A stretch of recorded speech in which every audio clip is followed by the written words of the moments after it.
I better repeat just a little bit of it because I forgot to start recording. But we got our real axis and our imaginary axis. We got our complex numbers that has a real part and an imaginary part. So whenever we plot that, we're going to have an A, comma, B. The real part, comma, the imaginary part. And then this imaginary part doesn't have the I with it. It's the coefficient of the I. So when we go down here and plot, we have the real part is -1. The imaginary part is -5. So we go left 1, down 5, and that gives us that complex number.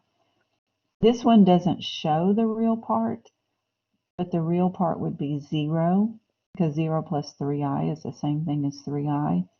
And so we have our real part is 0, our imaginary part is 3. And remember, the first number tells us to go left or right. So if we have 0, we don't go anywhere. We don't go left or right. This tells us to go up 3.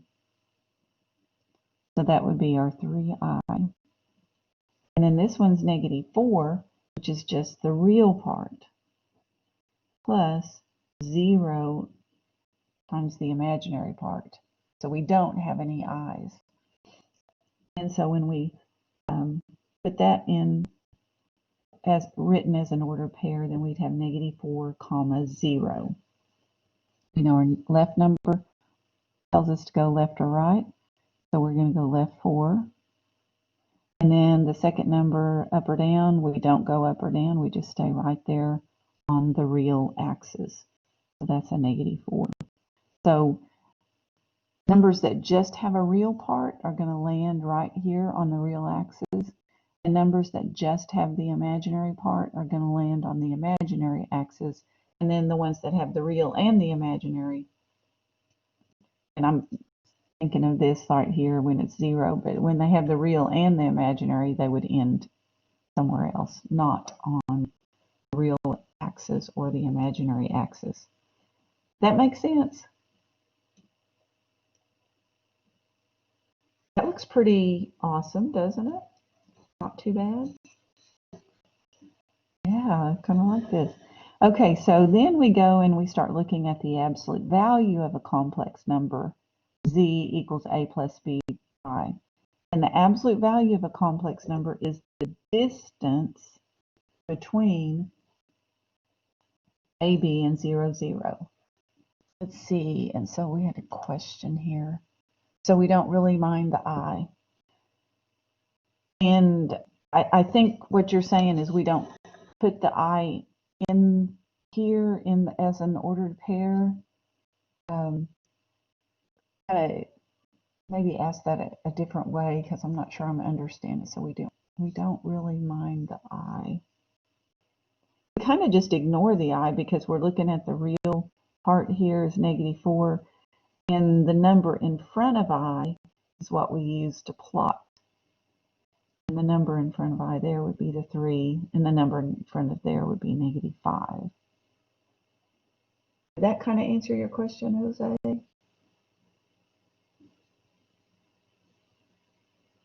Okay. So absolute value of z is the distance between those two. So we notice over here that if we have this imaginary number and it's c, that it's written as an ordered pair, so it could have been written as a plus bi, but it's represented by that point right there. I would kind of think of this as, you know, there is a triangle there. If we connect those up, and if we go right A, up B, that means this side, the length of this side is A, and the length of this side over here is B. So if we use our Pythagorean theorem, it will tell us the length of this side over here. Square root of a squared plus b squared, or we could say z squared equals a squared plus b squared. So that's where that formula comes from. That might kind of help as you think through these. The absolute value of z is called the modulus or the magnitude.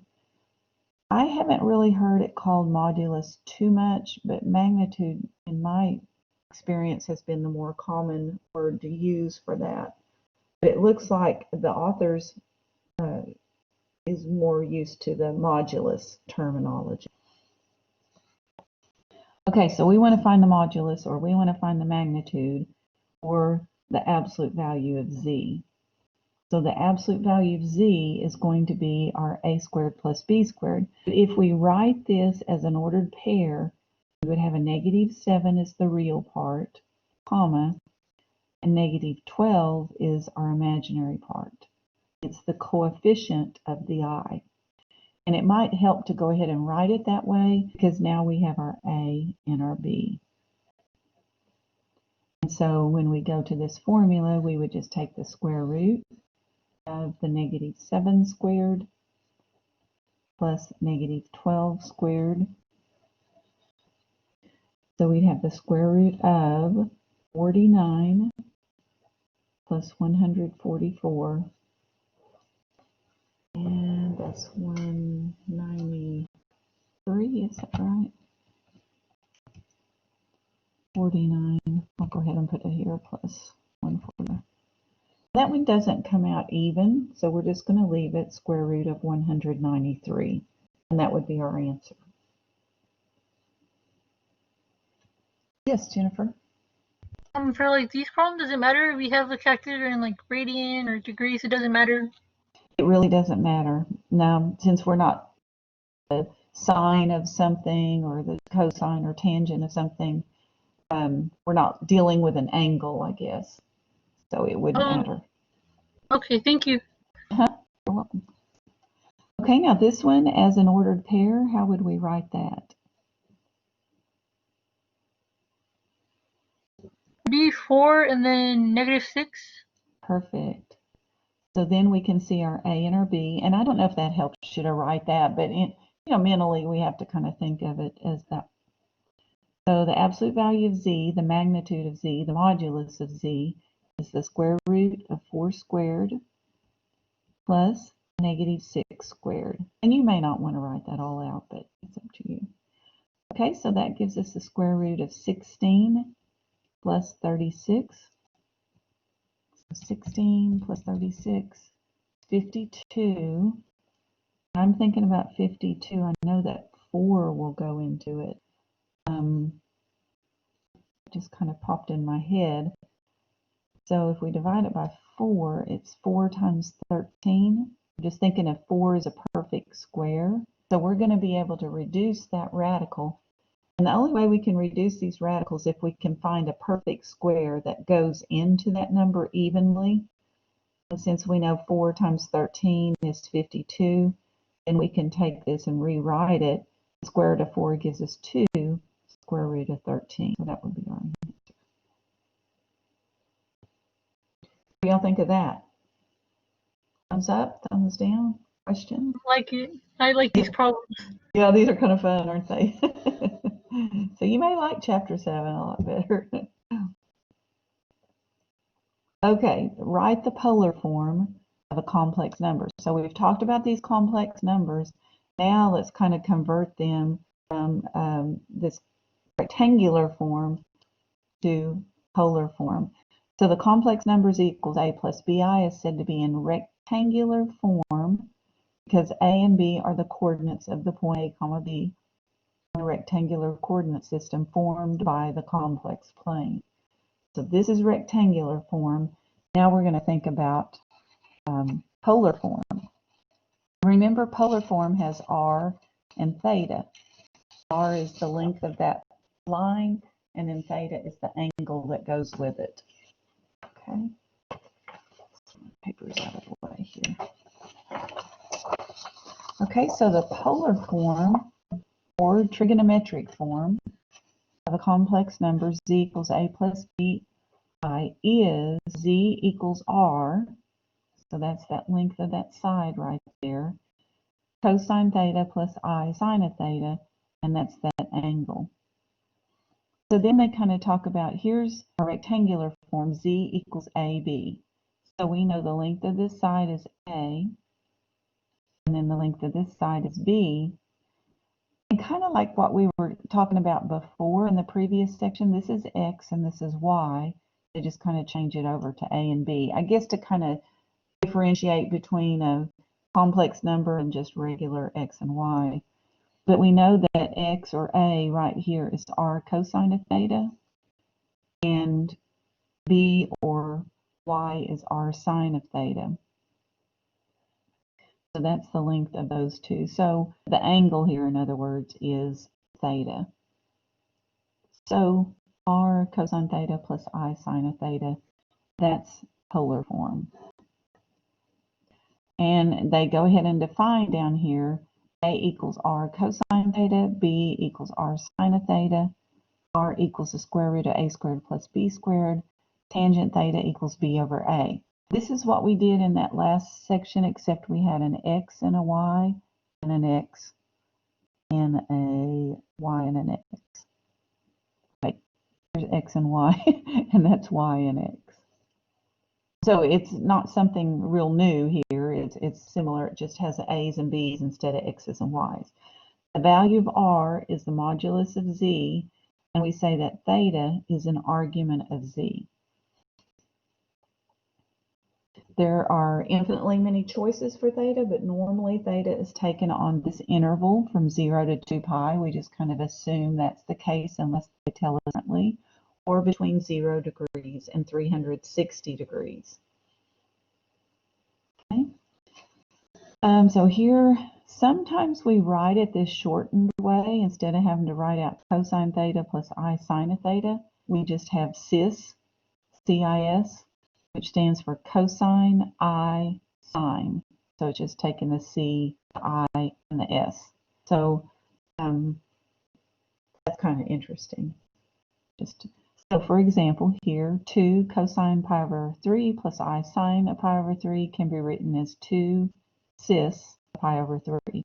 So we just take the angle there and then just write it once and then put the CIS in front of it. Now we're not going to talk about Euler's formula, so you can kind of just mark that out.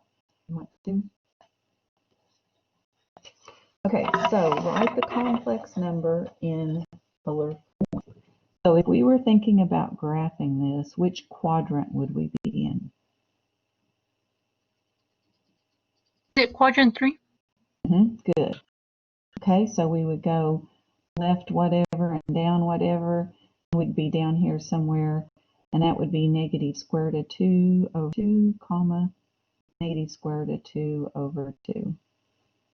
So actually that's square root of 2, negative square root of 2 over 2, and that one's negative square root of 2 over 2 also, but quadrant 3. A little long-winded sometimes. Okay, so now we've got to find our R and we've got to find our theta.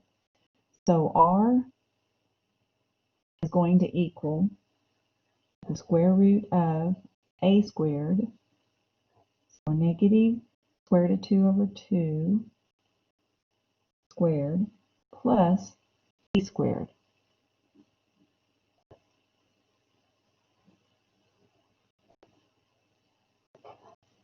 Okay, so whenever we square negative square root of 2 over 2, what do we get? Well, negative times negative is positive. Square root of 2 times square root of 2 is 2. 1/2, okay. Very good. So 2 over 4, which is 1/2. And when we square this one, same thing. So we have the square root of 1/2 plus 1/2. Half plus a half is a whole, so we have 1. So R equals 1. So that's a nice number. And then we're going to take our tangent theta, which is B over A.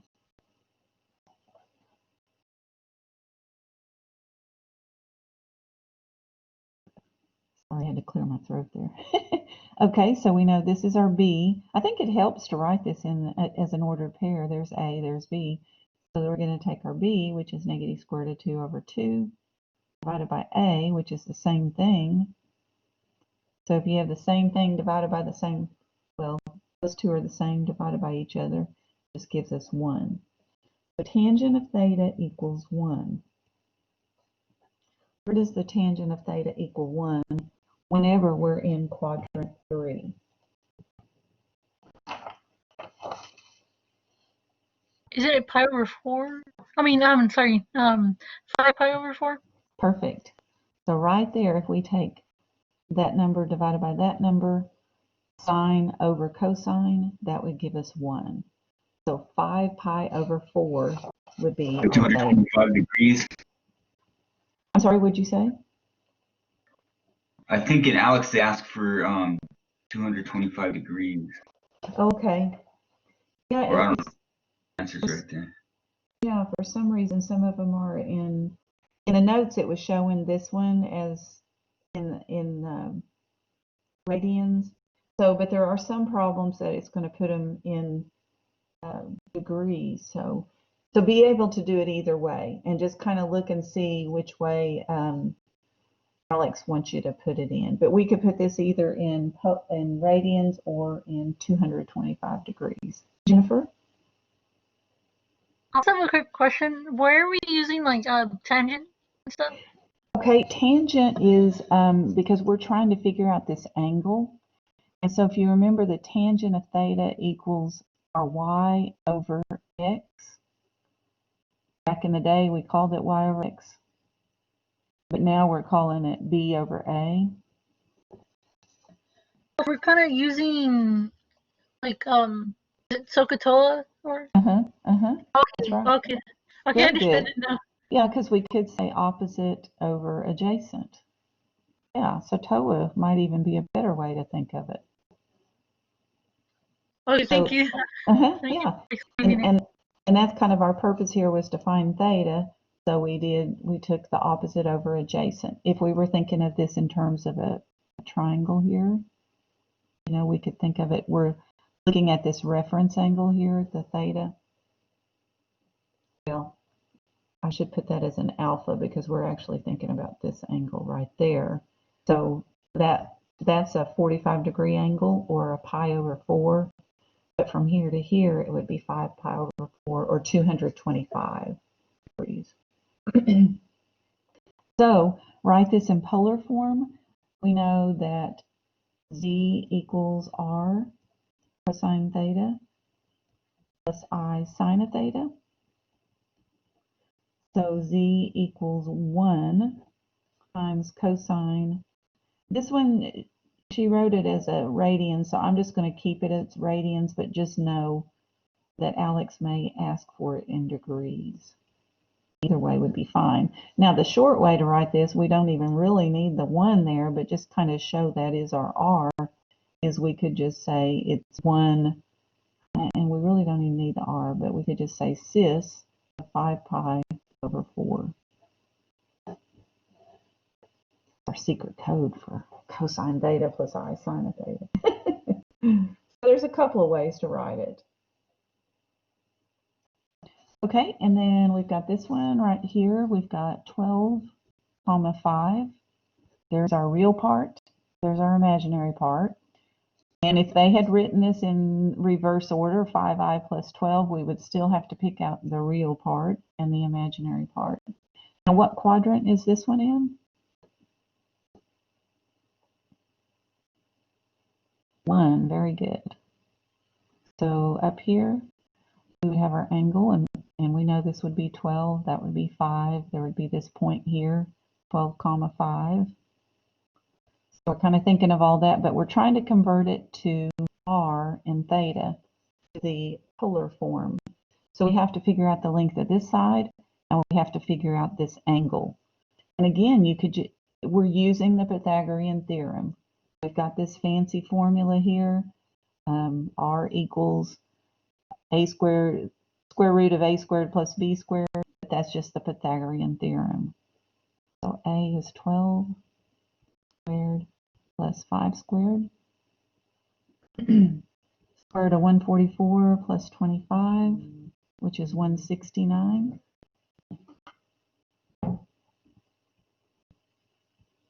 Which gives us 13. Those are kind of nice whenever, you know, it looks like that. It comes out nice and even for us. Okay, so now we have to figure out our theta, this angle here. Kind of like Jennifer brought up, I mean, we could just look at this and say opposite over adjacent.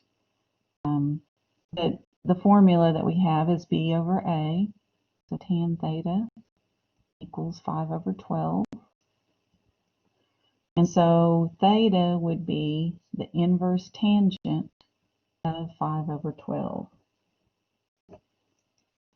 Now let's see what that is approximately. And again, you'd have to see how Alex wants you to put that in, but we do our second button and the tan button, and then 5 divided by 12. Automatically put the parentheses, so that's good. So that's approximately 0.39.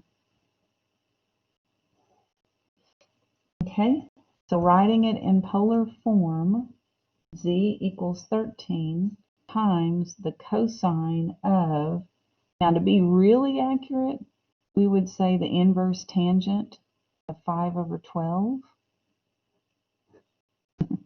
plus I sine of the inverse tangent, oops, ran out of room, of 5 over 12.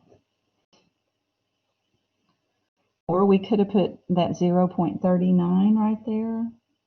Or if you wanted to think of it in terms of degrees, there's a lot of different ways to write it. Or we could have said 13 cis of 0.39. Or we could have said 13 cis of, let's think about what this would have been in terms of degrees. 22.6 degrees. There's a lot of different ways to write that. Y'all good with this so far?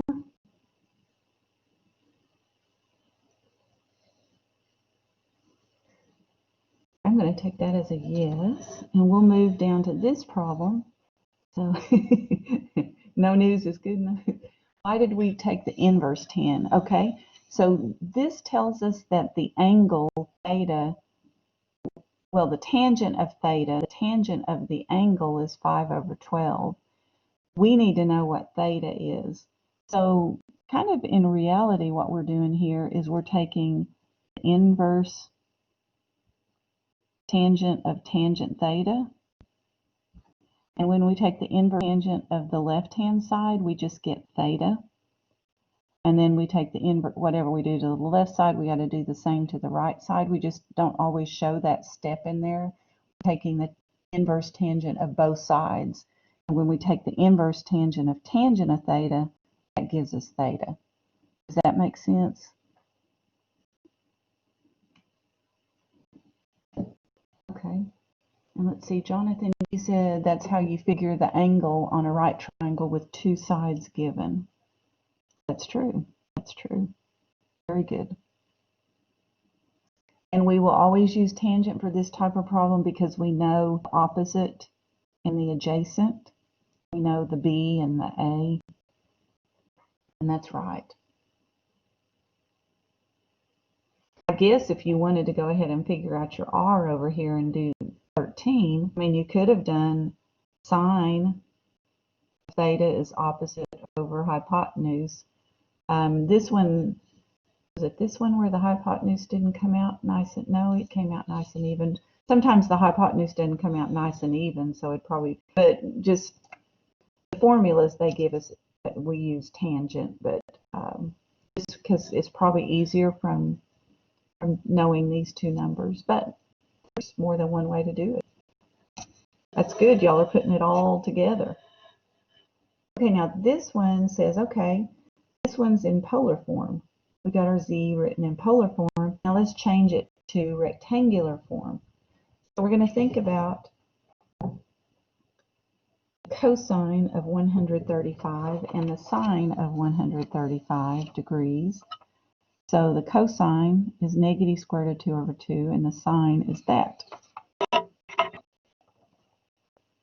So the cosine is negative square root of 2 over 2 plus I times the sine of 135, which is the square root of 2 over 2.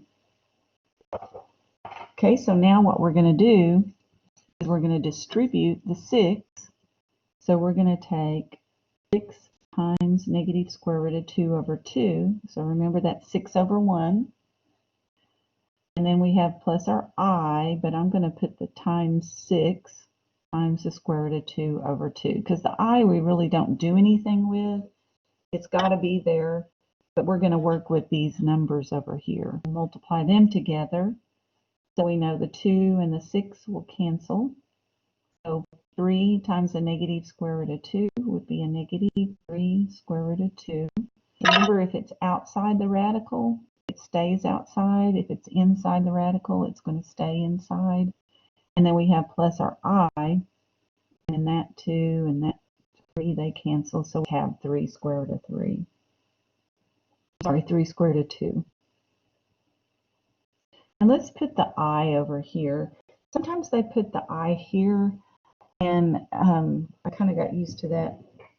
Seems like in college algebra they kind of did that in the book that I used. But it really doesn't matter if you put it first or last. I'm trying to kind of follow what this author is doing, though. Let me erase that. The only thing that we have to kind of watch out for is that the I doesn't sneak under the radical. It doesn't go into the little house. I call it a little house. So make sure the I is clearly not under the square root. And that's our rectangular form. This is an awesome section, isn't it? It gets a little bit more complicated maybe in 7.4. Okay, compute products. So what's going to be nice is so compute products and quotients of complex numbers in polar form. So when they're in polar form, they're pretty easy to multiply. So remember, products, we're multiplying polar numbers, and quotients means we're dividing. Okay, so multiplying and dividing polar or complex numbers in polar form. So let's look here. We have Z1 is R1 times cosine of theta 1 plus I sine of theta 1. So these little subscripts of 1 just means it's the first complex number. And all these subscripts of 2 mean that it's the second complex number. So we got 2 complex numbers, and we're going to multiply them together. We're going to take the first Z times the second Z. And the way that we can do that real quick is we take the first R times the second R, and in parentheses we get the cosine of the first theta plus second theta, and then over here plus I sine times the first theta plus the second theta. So that's kind of pretty nice, because we don't have to do all of this. Otherwise we would have to multiply these two. We'd have to do the FOIL method on all of this. And when we do the FOIL method on all of this, somebody has already figured out that this works. And I believe it has to do with the cosine of u plus v, one of our identities. If you were to multiply all of that out, it would follow this right here, sine u cosine v plus cosine u sine of v. So it would kind of be interesting the way that all works out. Because when we take I times I, do you remember what I times I gives us? What I squared is equal to? And you got close, -1. So I squared is always -1. And we know that square root, and I don't know that we necessarily need this here, but just to kind of remind us, I is equal to the square root of -1. But this is kind of the one up here that I was thinking. Kind of need two things when you're dealing with complex numbers. So if we were to FOIL this, I times I would be I squared sine theta 1 sine theta 2, which would make it a -1 sine theta 1 sine theta 2. And so that would kind of cancel out for us. I haven't actually done that, but I believe that's how that would work. Okay, so dividing, if we take our first z divided by our second z, the way that we can do that pretty quick is just take our first r divided by our second r, and then we've got the cosine, and when we're dividing, we're going to subtract the angles. Kind of reminds me of logarithms, but I know it's not really related to that, but it kind of reminds me of that. Because when we would divide, we would subtract. When we multiplied, we'd add. But anyway. Okay, so here's our Z1, here's our Z2, find Z1 and Z2, and notice these are in degrees. So when we finish this out, we want to be writing it in terms of degrees. So to find Z1 times Z sub 2, we have to take our first R times our second R, and I'm going to write out that step, 20 times 3, and then in parentheses, we're going to take our cosine, and then we're going to add these two angles, the first theta plus the second theta, 30 degrees plus 210 degrees, plus I sine of 30 degrees plus 210 degrees.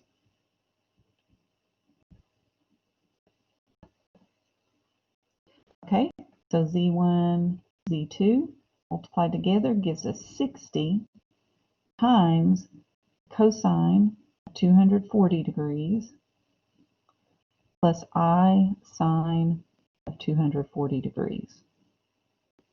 Or you might want to say 60, I don't know if Alex will let you do this, but as long as you know what cis means, either way is okay. What do y'all think? Pretty awesome. Okay, the next one, Jennifer? Oh, I'm sorry for asking another Oh question. no, you're good. Where did you get the 3? The 3 came from the R, so we've got the, I yeah. didn't see it. I'm sorry. I'm Oh, so that's sorry. okay. And we might just kind of put, that's R sub 1. This one is R sub 2. And then this is theta sub 1. And this is theta sub 1. And then this is theta sub 2. Of course, they're the same thing, aren't they? But, and so we, and then down here, we have our R1 and then our R2 multiplied together. And then we have our theta 1 plus our theta sub 2 right there. So that's kind of cool. It might be good to kind of see that. That's kind of we're substituting in those numbers. And it might be helpful to you to write down what they all are. You know, R1 equals 20, and R2 equals 3. 20 is pretty sloppy.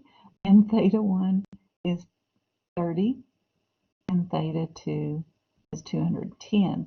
That might help you as you work out the problems to have them written down over here. And then you just kind of look at the formula and say, okay, multiply those two. That gives you that. And then add those angles, theta 1 plus theta 2, gave us that. Okay, now when we divide Z1 divided by Z2, we're going to divide our R1 by our R sub 2. So Z1 divided by Z sub 2 equals, and I don't know what y'all think about that, but R1 is 8, R2 is 2, or you might just want to write it above them. I might like that better, I don't know, but and this is theta sub 1 for both of those, and this is our second theta.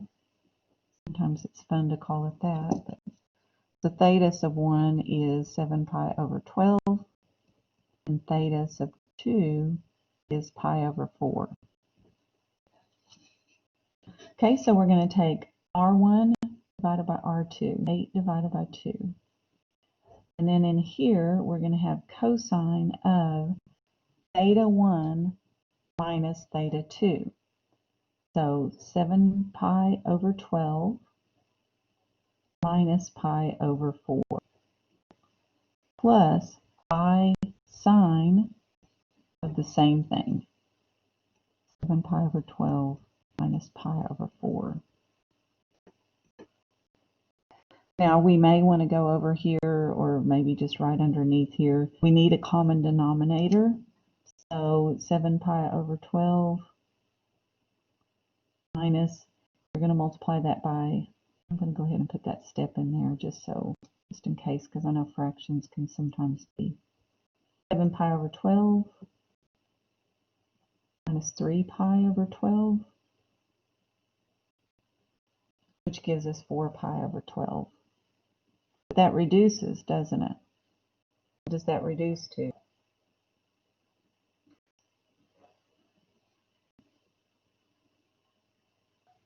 Pi over 3. Perfect. Okay. Probably should have put that over there on the side, but anyway, 8 divided by 2, we end up with 4 cosine pi over 3 plus I sine pi over 3. Or we could say 4 cis pi over 3.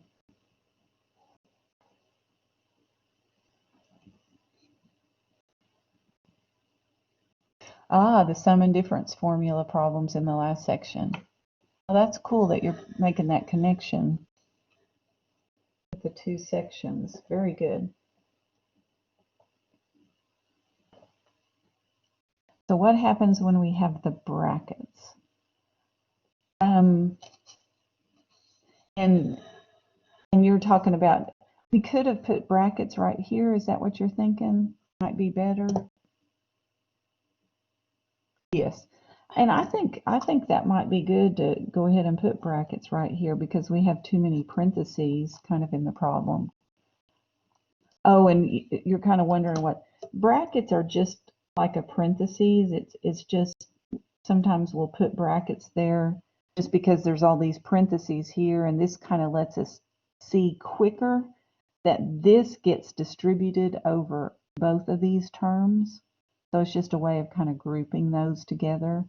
And so these have parentheses, those have parentheses, and then we'll just put a bracket there because this gets distributed over that term and that gets distributed over that term. We're just going to leave it in factored form where the 4 is out there, and then we got that plus that. But sometimes we'll put brackets in there just to kind of divide it, you know, a little bit easier so we can just kind of look at it and say, oh, you know, it's that times all of that. Did that answer your question? Okay. Now this is kind of interesting because it says here's Z1 and here's Z2. And notice they're in rectangular form. And then they want us to find Z1, Z2 and write the product in polar form. So what we're going to do is we're going to change these polar form, and then we're going to multiply them because it's much easier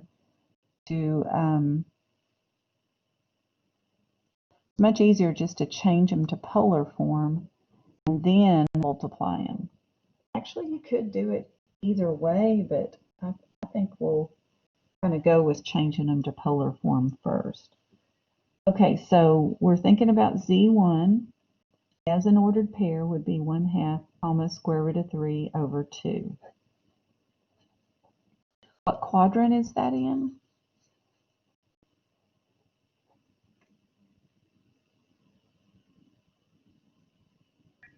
The first quadrant. Very good. Okay, quadrant 1, very good. Okay, and then we have our Z2 as an ordered pair, square root of 3 over 2, comma 1/2. So the real part first, the imaginary part second. What quadrant is this in? First one as well. Very good. Awesome, awesome. So now we're going to find our R. So we're going to take the square root of a squared plus b squared, 1/2 squared, plus the square root of 3 over 2 squared. 1/2 times 1/2, we're going to take the numerator times the numerator. 1 times 1 is 1. 2 times 2 is 4. Square root of 3 times square root of 3 is 3. We could think of it square root of 3 times square root of 3 is square root of 9. The square root of 9 is just a regular old 3. And then the 2 times 2 gives us 4. So we end up with 1/4 plus 3/4, which is just 1. So R equals 1. Are y'all okay with getting that R with all those fractions in there? Okay, good. Same thing over here. So we're kind of just changing these to polar form.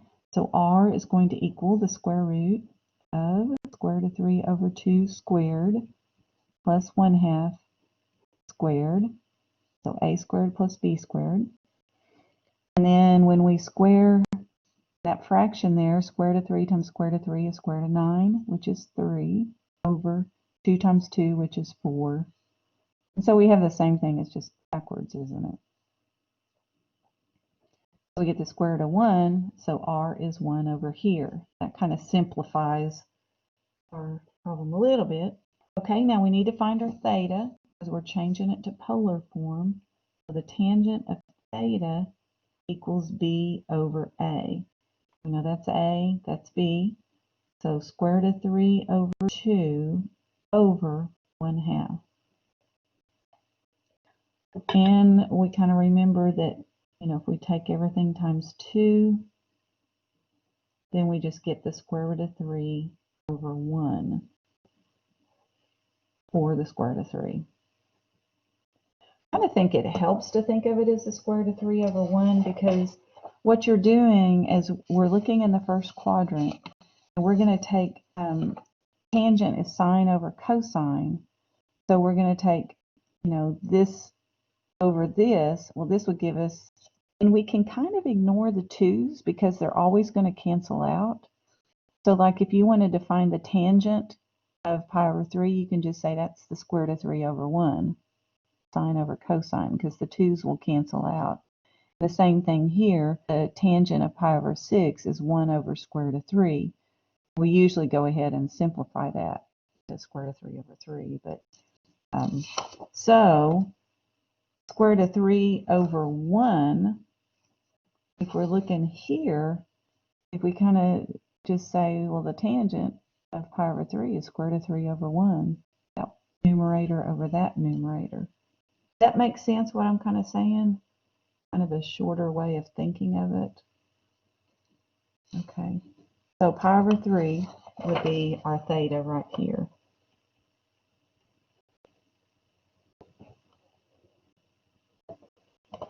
Okay, so z sub 1 equals 1 cis pi over 3. So let's go over here and see about this one. Tangent of theta, b over a, 1/2 over square root of 3 over 2.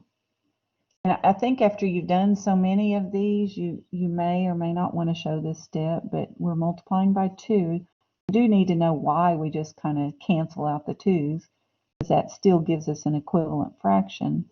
But it's 1 over square root of 3. Now normally we would rationalize the denominator, but I think it's probably just easier to say, okay, tangent is 1 over square root of 3. If I kind of ignore those, tangent is sine over cosine, 1 over square root of 3. We're going to get the pi over 6. So that's pi over 6. Okay, so z sub 2 is 1 cis pi over 6. Y'all with me? Thumbs up, thumbs down, yes, no, okay.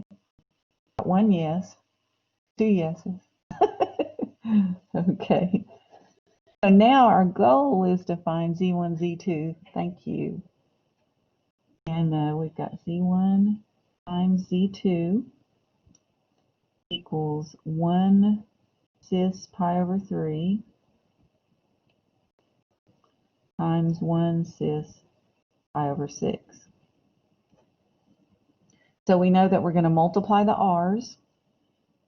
R1 times R2 is just going to be 1. And then what do we do with the angles? Add them or subtract them?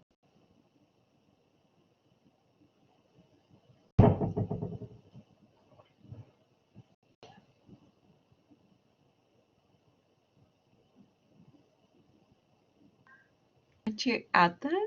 Perfect, perfect. Because when we're multiplying z1 times z2, we add the angles. If we're dividing, we subtract. So kind of looking up here at our original formula, multiplying, we add the angles.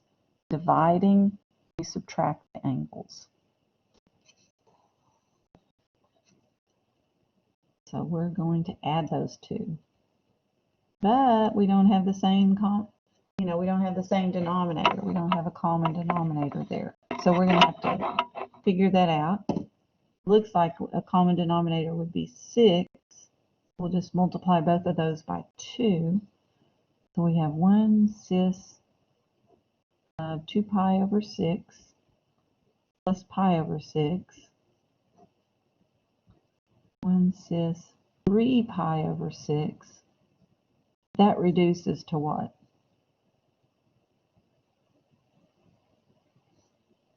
Pi over 3. Or, no, sorry, pi over 2. Perfect, perfect, perfect.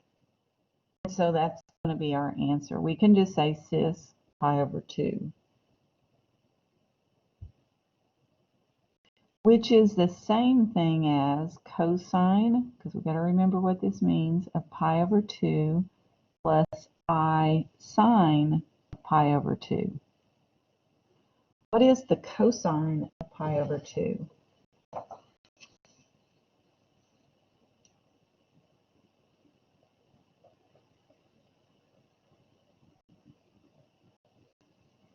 Zero, okay, and then our sine will be 1.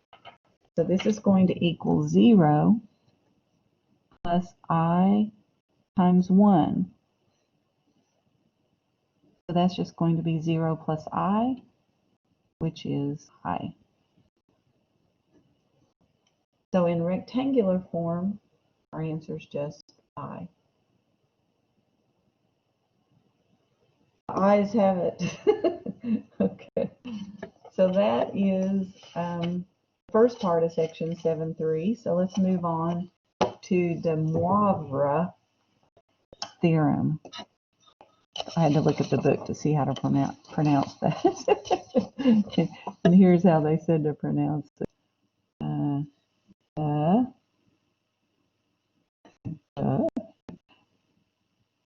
Moivre.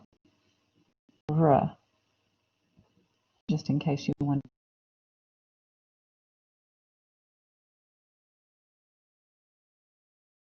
I'm saying that wrong. Okay, so this theorem says, okay, what if we want to take this z value in polar form to a power, z to the nth power? So we're taking this r cosine theta plus I sine of theta, all of that to the nth power. Well, it works out, and somebody has proven this. We just kind of accept it in this class, but if you get into higher level math, they'll actually go through and prove a lot of these things. A lot of graduate school was just proving what we did in undergraduate school, going through and making those proofs. So what this tells us to do is take r to the nth power, and the way that we change our angle is to multiply our angle times whatever that exponent is. So n times theta, n times theta. So here, compute this and then write it in rectangular form. Okay, so we have our r. R is 2. And theta equals 3 pi over 16. And then our n is, we're going to take it to the 4th power. Okay, so z to the 4th is going to equal our r to the 4th, or 2 to the 4th, times the cosine of n times theta. So 4 times 3 pi over 16. I think of that as over 1, plus I times the sine of the same thing, 4 over 1 times 3 pi over 16. When we multiply, those will cancel out. And so we end up with 2 to the 4th. 2 times 2 is 4, 4 times 4 is 16, but if you're not sure, just make sure and go 2 to the power of 4, 16. Z to the 4th equals 16 times the cosine of 3 pi over 4 plus I sine of 3 pi over 4. Now we're wanting to write it in rectangular form, so we've got 16 times cosine of 3 pi over 4. 3 pi over 4 is negative square root of 2 over 2, and positive square root of 2 over 2. So negative square root of 2 over 2 plus I times square root of 2 over 2. So we're going to distribute the 16. 16 times the first fraction plus our I times 16 times the second fraction. Okay, so when we multiply these two, 2 divided by 2 is 1, 16 divided by 2 is 8. So we have a negative 8 square root of 2. And then we're going to have plus this right here, plus 8 square root of 2 pi. And that's your answer.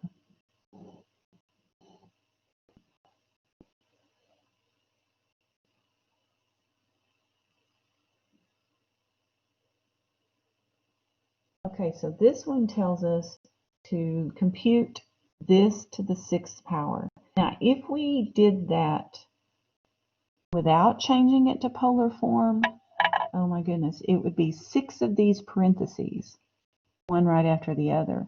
And we'd have to multiply 2 of them at a time. And then we'd have to simplify that and then multiply 2 at a time. We could only multiply 2 parentheses at a time.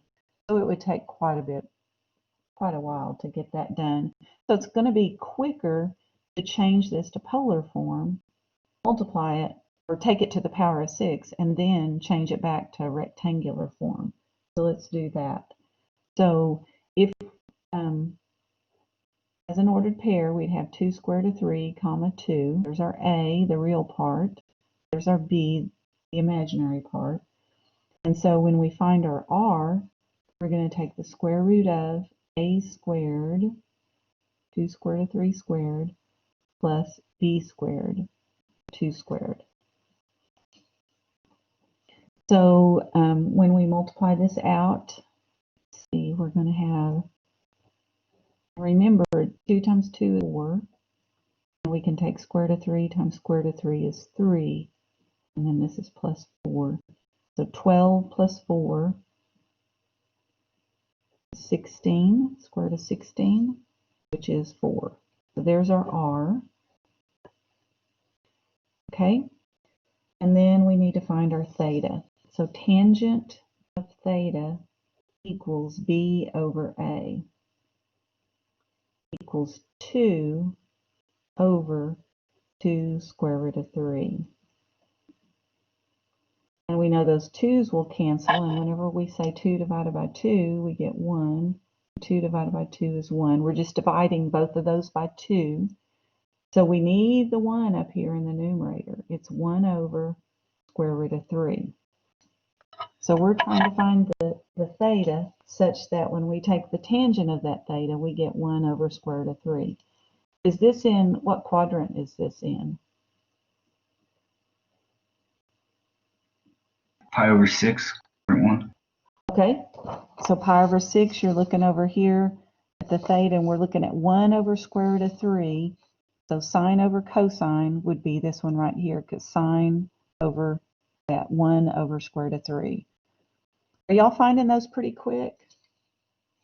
Understand that pretty good? Okay, good. All right, so we've got this written as, I'm going to put it over here, 2 square root of 3. This is rectangular form. Change it to polar form. We have 4 cis pi over 6. And aren't we glad for this little shortcut? That's kind of nice. And so that tells us we take 4 to the 6th, r to the 6th power, and then the angle, we don't take it to the 6th power, we multiply it by 6. And that's because of our formula up here, r to the nth power, and then n times theta. So 6 times the pi over 6, which is going to be really pretty nice there, isn't it? So 4 to the 6th, do you already have that one? Oops. 4096, 4096. And then the cis of, well, notice that the 6's cancel. We're going to divide both of those by 6. That gives us 1 there and 1 there. So we just have pi. Okay, now this is in polar form, but they said write the result in rectangular form. So we're going to have to think about 4096 times the cosine of pi plus I times the sine of pi. And if you need your cosine, sine, and why did the exponent change?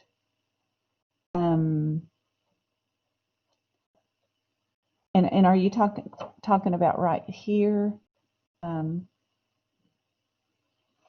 We started out with a 6 here, and so we took this one to the 6th, that one to the 6th, and then we took our r to the 6th. Then when we multiplied here, we took our 6 times our pi over 6. So 4 to the 6th is 4096. Cosine of pi is -1 plus I times the sine of pi. The sine of pi is just 0. We're trying to get it back in rectangular form. So 4096 times a -1 plus 0 is just -1. So our answer is -4096. So this just has a real part to it. The imaginary part is just 0. We could have written that, I guess. But normally don't do that. But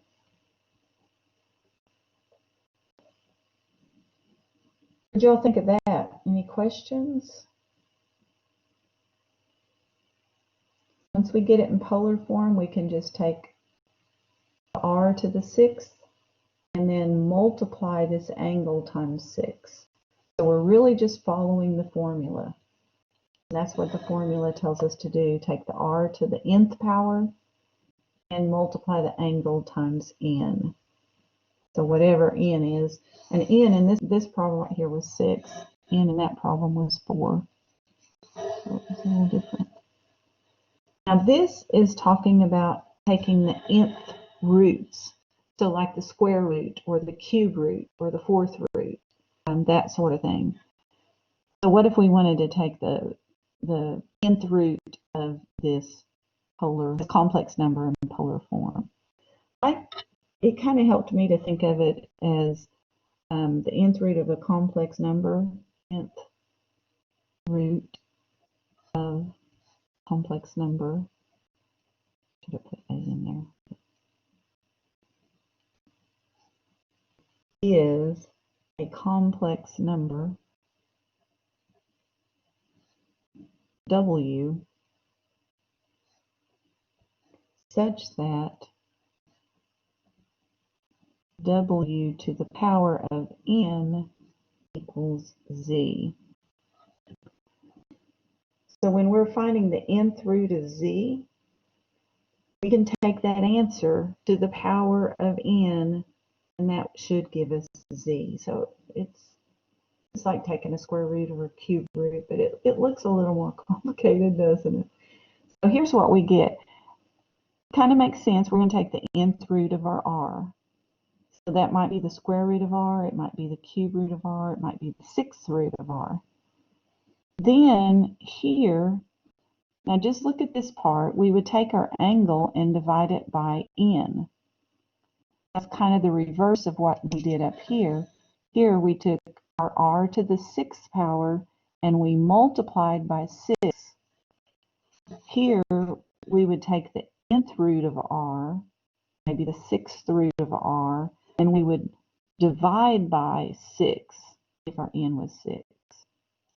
But then they're adding this 2 pi k, or k equals 0 to all the way up to n minus 1, because it's cyclical, and so they went ahead and put that in there. So kind of like we're taking the nth root and we're dividing by n, but we have to add that 2 pi k in there. So that's kind of interesting. And then here they just put it in terms of degrees. 360 degrees times k. Okay, so let's see what the fourth roots of 81 are in terms of, and we're going to keep this little formula kind of handy so we kind of know why we're doing what we're doing. And that might have been good to do on all of these, but okay. So let's write this in terms of polar form. First, we're going to write it in rectangular form. We have 81 as our real part, and in our imaginary part, we don't have an I. It's just 81. So trying to convert it to polar form, and I'll write it 81, comma 0. I don't know if that helps you to write it in terms of an order pair, A, comma B, but we can take our 81 squared plus 0 squared underneath that square root. And then, I don't know if we really want to do that, but we will. 6561 plus 0 is just 6561. And then take the square root of 6561, it's just 81. And we kind of know that already. We know 0 squared is just 0, so it's going to be the square root of 81 squared, which is just going to give us 81. Square root and the square kind of counteract each other. So kind of think of that just kind of, isn't. And then to get our tangent of theta equals b over a, 0 over 81. So the tangent of theta equals 0. So we've got to think about sine over cosine equals 0. Do you see any angles there where that might happen? Sine over cosine, what does that give us for 0 degrees?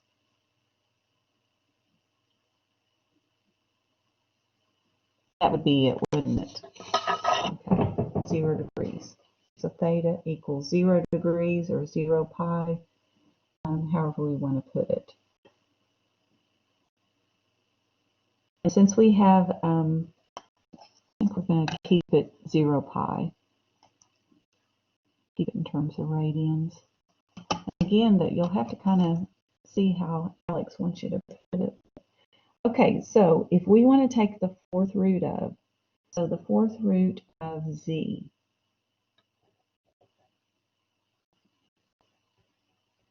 equals the fourth root of r. And what's the fourth root of r? Well, r is 81. And then we're going to have the cosine of, and up here we have our theta. What was theta? 0. Plus 2 pi k divided by 4. Because 4 is our n. And it might be helpful for us to write all that stuff down. You know, we've got our n equals 4 for this problem. We got our theta equals 0. We got our r equals 81. Now, just so we have all of those, so we're taking the fourth root of r, nth root of r, so the fourth root of 81, cosine of theta, which is 0, plus 2 pi k over our n, which is 4, plus I sine of the same thing. So we're really just plugging in numbers to the formulas. Now, k equals 0, 1, 2, 3. We need 4 roots. Find the fourth roots of 81. Okay, so k equals 0. So we're going to take the fourth root of 81. Do y'all know how to do that on a calculator? This one has this button right here. You can take the fourth root of it. I can remember how to do that. Fourth root of 81. Oops, I didn't do that right, did I? I guess I got to do that. Oops.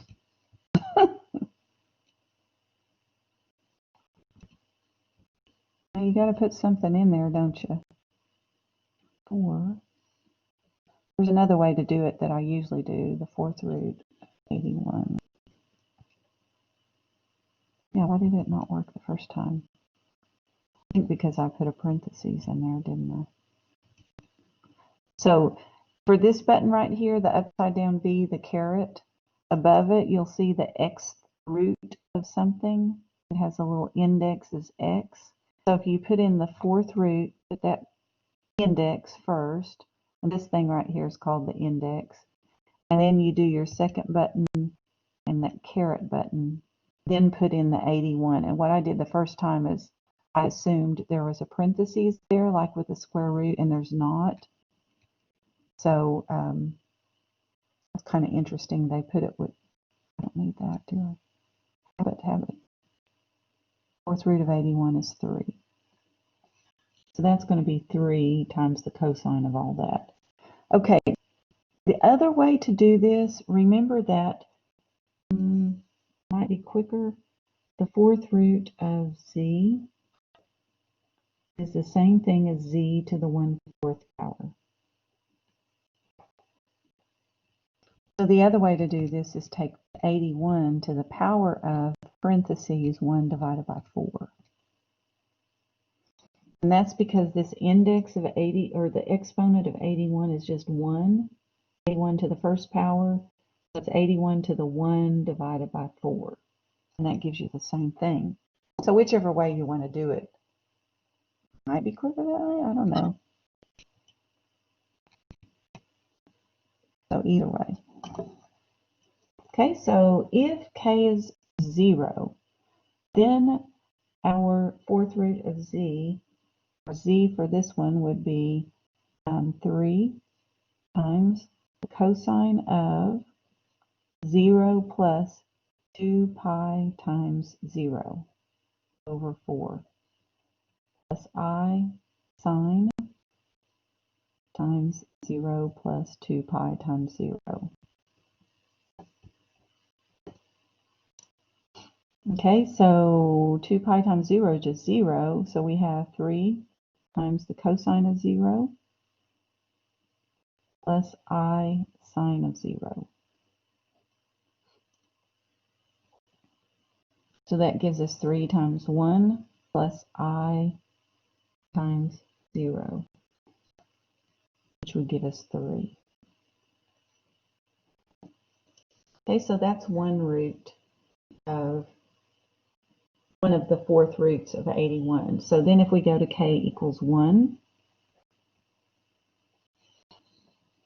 then we would have 3 times the cosine of 0 plus 2 pi times 1 over 4 plus I sine 0 plus 2 pi times 1 over 4.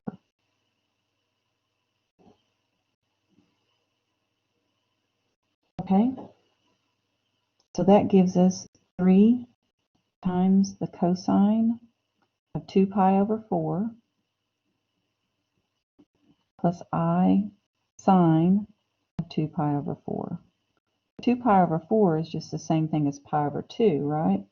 So we have the cosine of pi over 2 plus I times the sine of pi over 2. Okay, what's the cosine of pi over 2?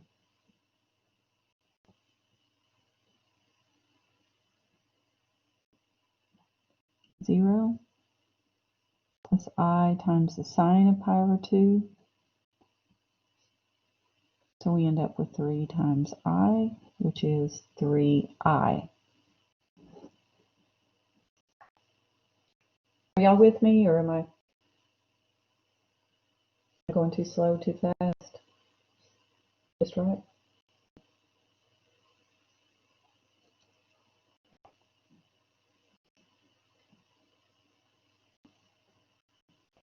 Okay, good deal. Good deal. Okay, so let's keep going. K equals 2. 3 times the cosine of 0 plus 2 pi times 2. Maybe I'm putting in too many steps here. I don't know, but I always feel like I'd rather put in too many. It's not enough. Okay, so we end up with 3 cosine of 4 pi over 4. 4 pi over 4, which would just be pi, plus I sine of pi. Okay, so the cosine of pi is -1, and I'm visualizing the unit circle over there on the left. There's the cosine, there's the sine of pi, -1 and 0. So that would give us 3 times a -1, which would give us a -3.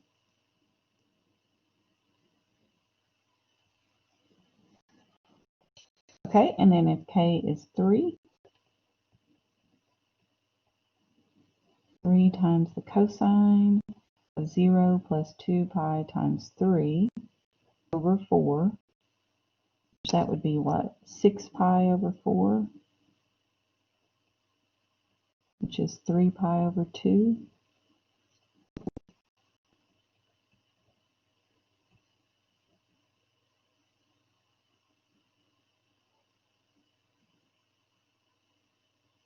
Now, what did I just do there?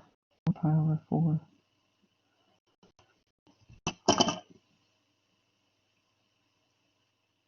Consistent here. Okay, so we know that this right here, oh, I know what I'm doing. I need to look at this. 2 pi times 3. So these two are exactly the same. What I did here was I just thought of that. Well, that 0 plus that's going to give us 6 pi over 4, which reduces to 3 pi over 2. So both of those will be 3 pi over 2's. So we have 3 times the cosine, 3 pi over 2, plus I sine times the 3 pi over 2. So 3 pi over 2 down here. Cosine is 0, sine is -1.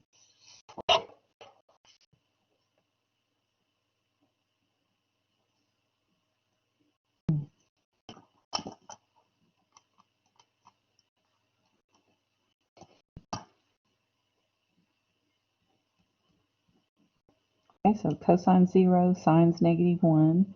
So that gives us 3 times a -I, which gives us a -3I.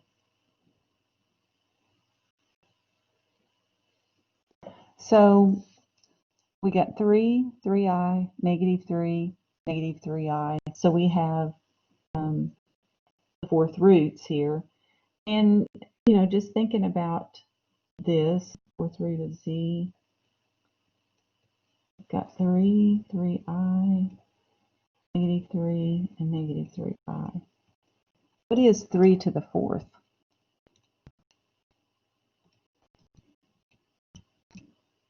-81, right? What's a -3 to the 4th? It's going to be the same thing. Now on the calculator, you got to make sure you put that in parentheses. Maybe it'll do the same thing either way. No, it doesn't. So you have to put it in parentheses. Otherwise, if you just do this, -3 to the 4th, it only takes the 3 to the 4th power and not the negative sign. Kind of be careful with that if you ever, that gives you the right answer. And then if we took 3i to the 4th, just kind of checking this, we would have 3 to the 4th, which is 81, and then I to the 4th. If you take 81 times I times I times I times I, well, I times I is a -1, and I times I, because that's I squared, is also a -1. Multiply that times 81, and that's going to give you positive 81. So it does work. Same thing with the -3i. These are your answers up here. If we take those to the 4th power, yes. So kind of the steps for this one. Basically what we were doing is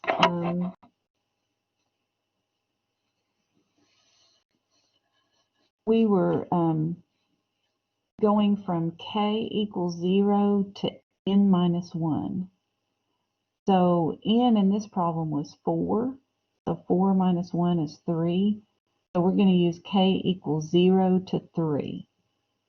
So that was kind of what we did as we were going down here. K equals 0, k equals 1, k equals 2, and k equals 3. And then we have to know that we're going to do that, 0 to 3. And then we had to change this z of 81 to rectangular form, 81 plus 0i. Change that rectangular form to polar form, get an r, and get a theta. And so, let's see, how we could write that as 81 cis 0. And then what we did was we just went down here and used this formula. Everywhere there was an n, we put a 4. Everywhere there was an r, we put 81. And then everywhere there was a theta, we put 0. And then, of course, there's another n there. Then we just did our k equals 0, k equals 1, k equals 2, and k equals 3. We did the rest, that formula 4 times. Okay, did I just kind of blab on there a little bit, or did that make any sense? Really just using this formula 4 times. Okay, good.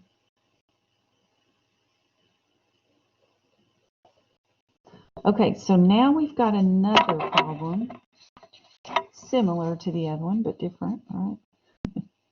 Find the cube roots of this number right there. So cube roots, remember that like the cube root of x, what's our n going to be? Y'all remember what a cube root is? Okay, 3. N is 3. Good. And then we need to figure out what is our r here. 8. Good. And our theta? 204 degrees, right? So it's already written in polar form, so that's pretty nice for us. So now we need to go from k equals 0, 1, and 2, because 3 minus 1 is 2. So we're going to stop 2. So just kind of keep that in mind. K equals 0, 1, and 2. 0, 1, and 2. And then we want to take the nth root of r. So we're going to say W3 equals the cube root of 8 the nth root of r. So there's the n, there's the r. And then in parentheses, we're going to have cosine of theta, 204 degrees, plus 2 pi k over 3, plus pi times the sine of the same thing.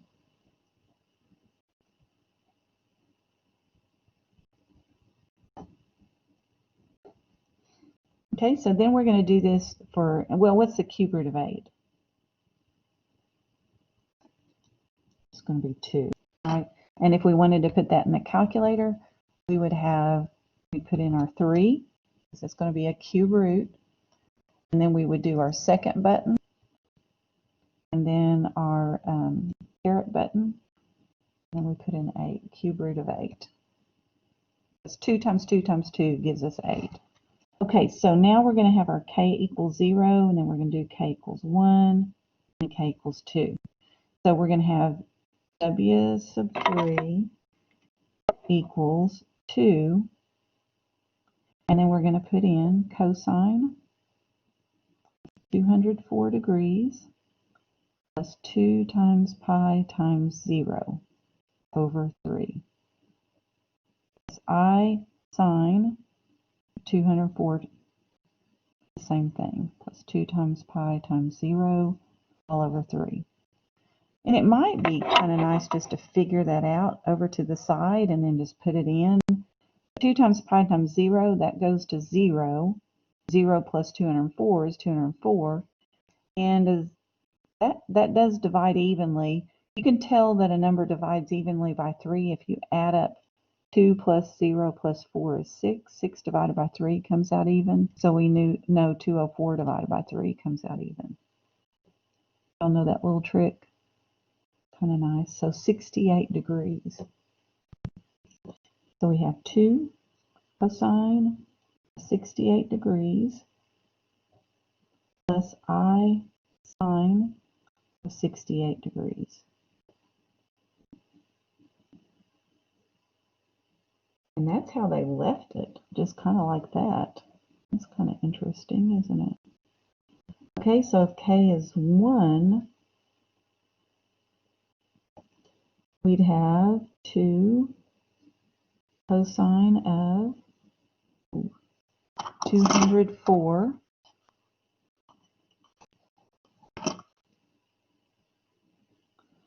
and you know what I did? I messed up, didn't I? Because we're talking about degrees here, so instead of 2 pi, we want to put 360 degrees. Sorry, I make errors sometimes. Don't make errors. Y'all don't either, do you? 360 times 0. And over here we have 360 degrees times 0. But that just kind of cancels out there, so it didn't really affect us much there. But here we're going to say 360 degrees times 1 over 3.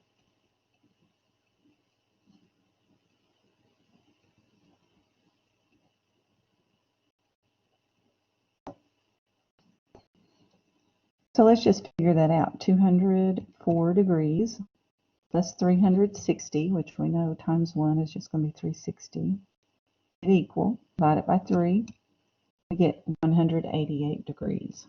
Let's just figure out that angle. So we'd have 2 cosine 188 degrees plus I sine 188 degrees. And that's our answer.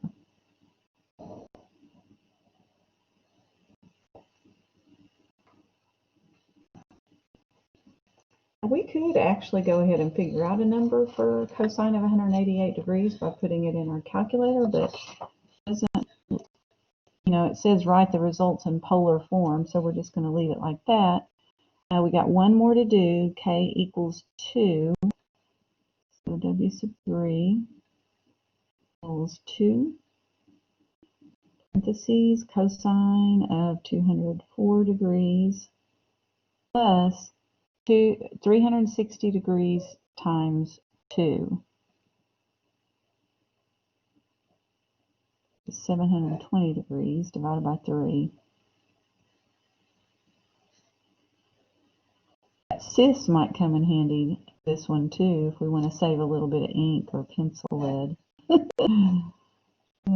So we have 2 cosine, and whatever that is, 204 plus 360 times 2, 924 divided by 3 is 308 degrees. Plus I sine 308 degrees. So they wanted us to leave this in polar form. I kept feeling like we needed to go a little further, but they don't, want us to do that. And let me correct this up here, make this a 360 degrees instead of a 2 pi. Depending on how the problem starts out, this one started out with degrees, so we would know that we needed to use 360 degrees times k instead of the 2 pi. And they do show us those two. Here's degrees, here's 2 pi, there's radians. Okay, what do y'all think of that? Are we good?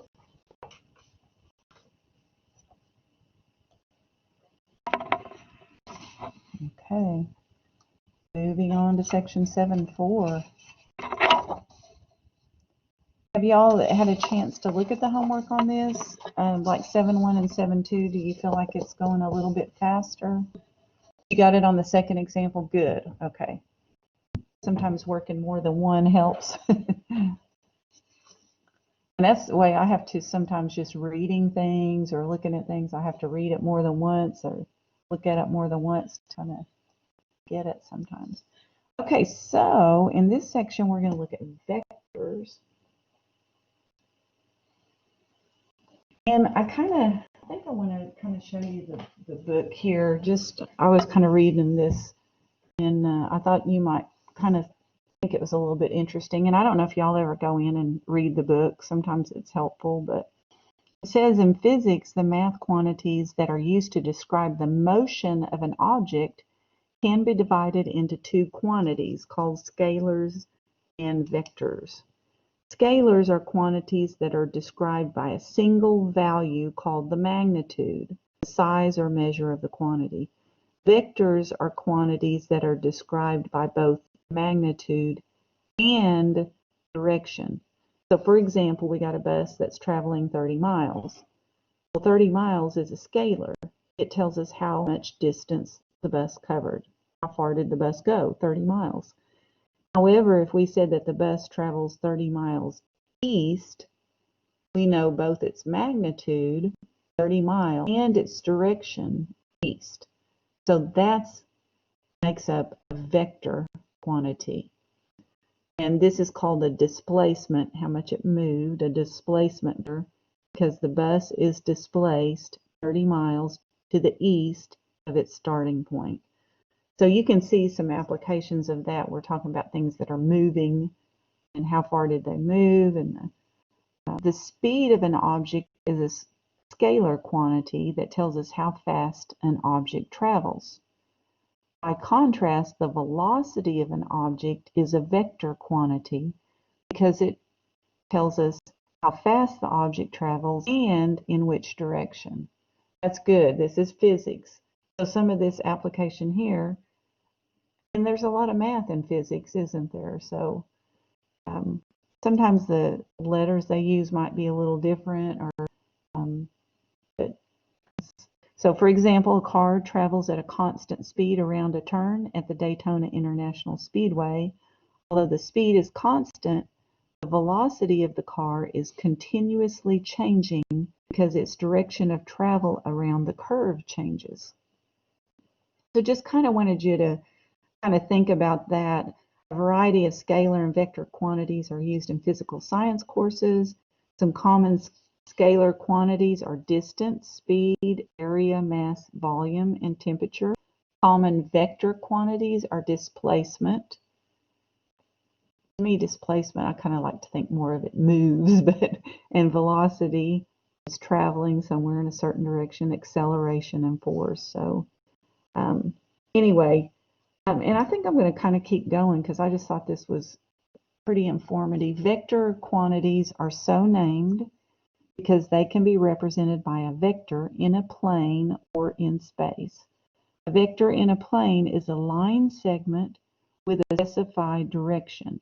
For example, over here, we show an arrow with endpoints P and Q, pointing from P to Q. So we're starting here, this is our initial point, and we're traveling that way, and we're ending there at the terminal point. The terminal, we think about the airport terminal, the bus terminal. It's the end, it's where we stop. So we start here, initial point, the terminal point. We think about somebody who's terminal, they're coming to the end of their life. That's kind of the same idea. The magnitude of PQ is denoted with those, kind of like an absolute value, except there's two lines on each side. So that's the magnitude, it's the distance. So it's the length of that segment. And using the context of the displacement of an object, the vector PQ refers to the object's overall change in position in moving from point P to point Q. So kind of wanted you to get some of that. Two vectors are equal if they have the same magnitude, so they're all the same length, and they're going in the same direction. So all of these vectors here are equal to each other because they're the same length and they're going in the same direction. And we denote vectors using boldface lowercase letters. U, V, and W are kind of the vector letters they use. And notice how they're in boldface. But over here, the author says it's difficult to depict boldface when using a pencil and paper. So we sometimes use an arrow over it. So that makes it a little bit easier rather than just sitting there and trying to make it boldface. And sometimes you don't know, is that boldface or not? So just put a little arrow over it. So I kind of thought that was pretty good information.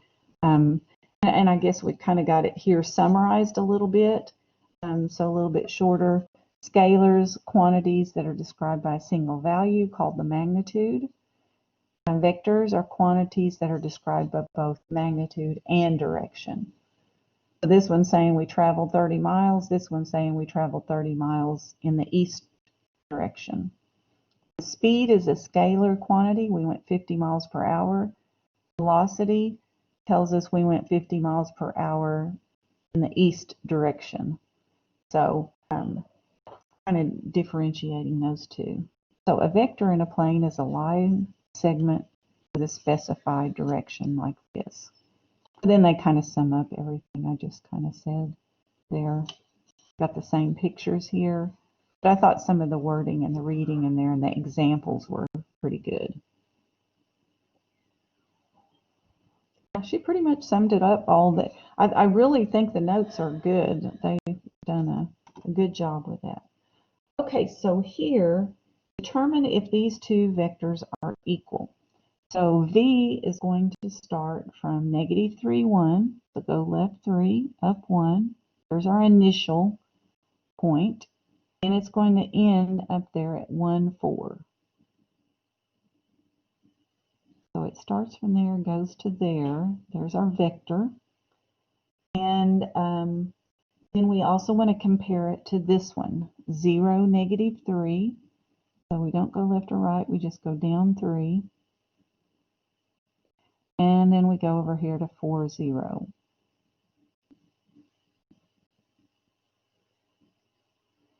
Are those equal?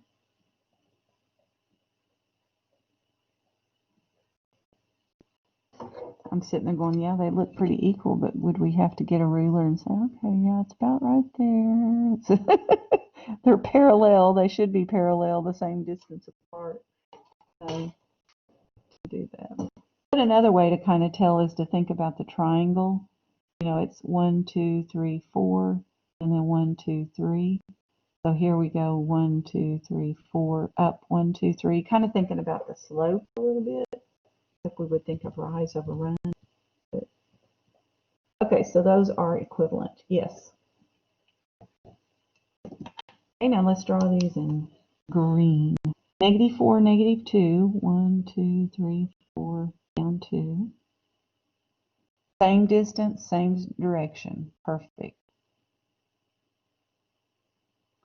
Okay, and then this is -1, and then down 1, 2, 3, 4. So here's our initial point, goes down this way. And we got to, it's starting from here, going to there.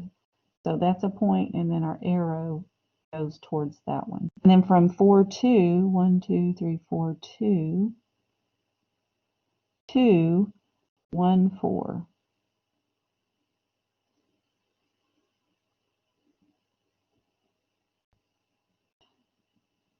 This is A, vector A, and this is vector B. I should have been labeling those. This was V. Okay, so what do you think our answer is to the second question?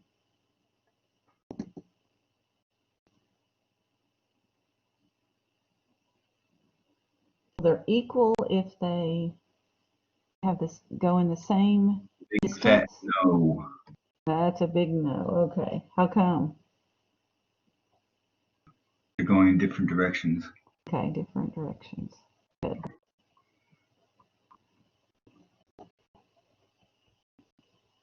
Look like they're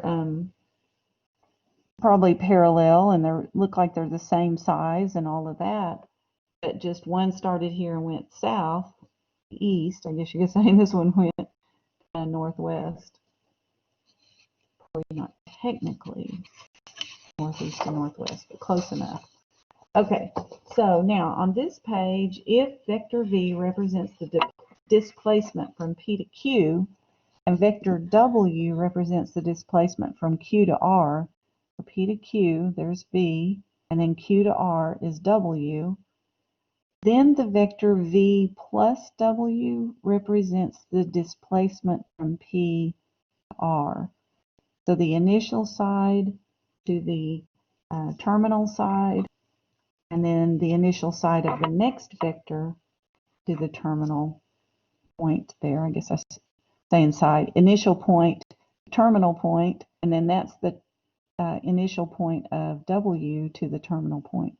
If we just start here and go there, then that's what it means to add two vectors. So the vector V plus W is formed by placing V and W tip to tail. I had to write down, what does that mean, tip to tail? Y'all get the tip to tail? I think I wrote it down in the book. I didn't write. Tip is the terminal point. I wasn't. Tip is the terminal From the point. tail E to the tip of W. And what did you say? I'm sorry? It shows from the tail of V to the tip of W. Okay. Tail of V to the tip of W. Right.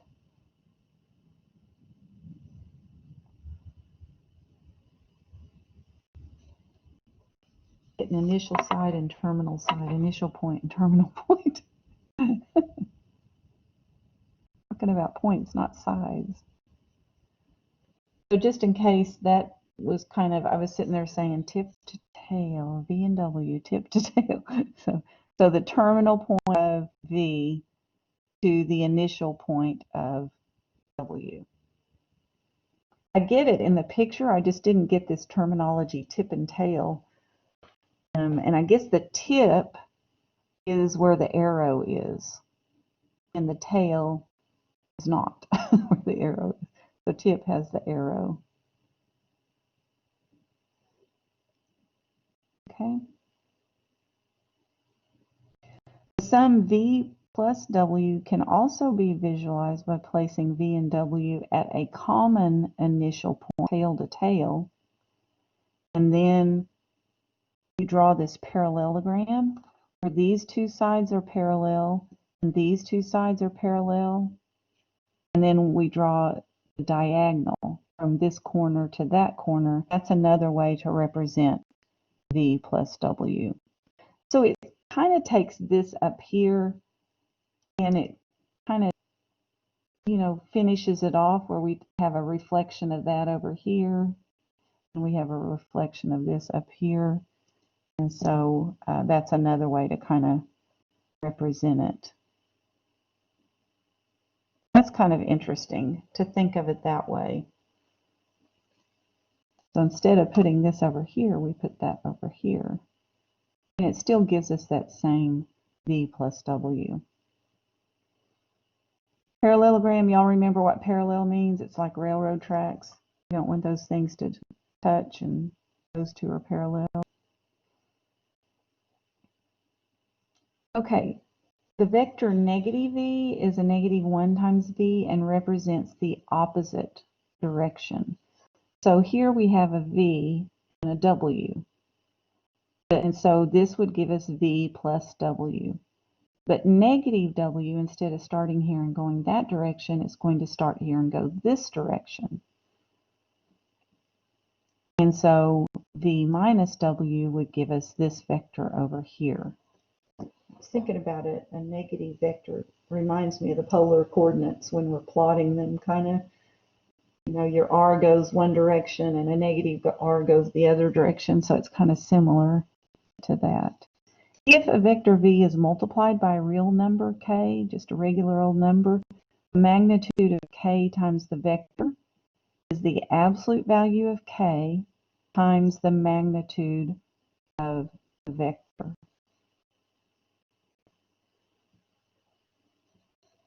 The direction of kv is the same direction as v if k is greater than 0, and it's in the opposite direction if k is less than 0. And that kind of makes sense. If our k is negative, it's going to take it in the opposite direction. If k is positive, it will go the same direction as v. So just kind of reading through some of these things. The value k is a scalar, and for this reason, the vector kv is a scalar multiple of v. So here's v. 2v would be twice as long, but it's still in the same direction. Half of v is going to cut this v in half. Notice it's still going in the same direction, it's just half as long. If k equals 0, then kv is the 0 vector. And then the 0 vector has a magnitude of 0 and is assigned no direction. Is that just a point? It doesn't go anywhere. And a point wouldn't have any length to it. Here, if we took our negative 2v, this is positive 2v. It's twice as long as v, going in the same direction as v.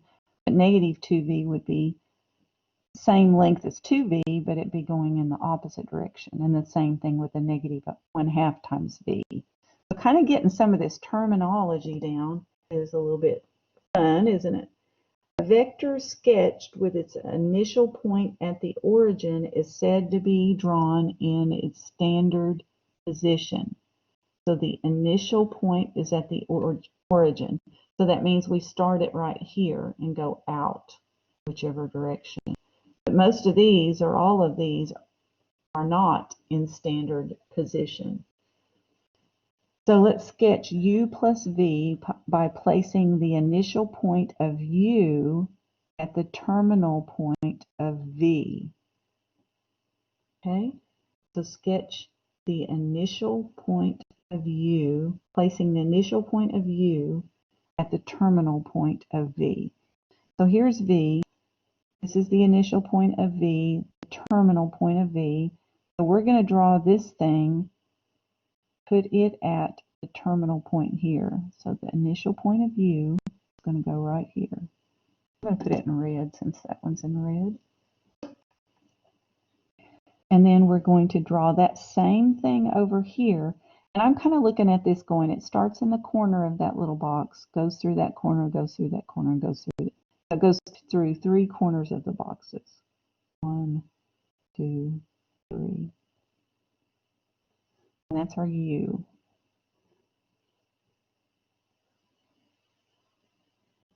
Okay, so if we wanted to take u plus v, we would just kind of connect all of this down here.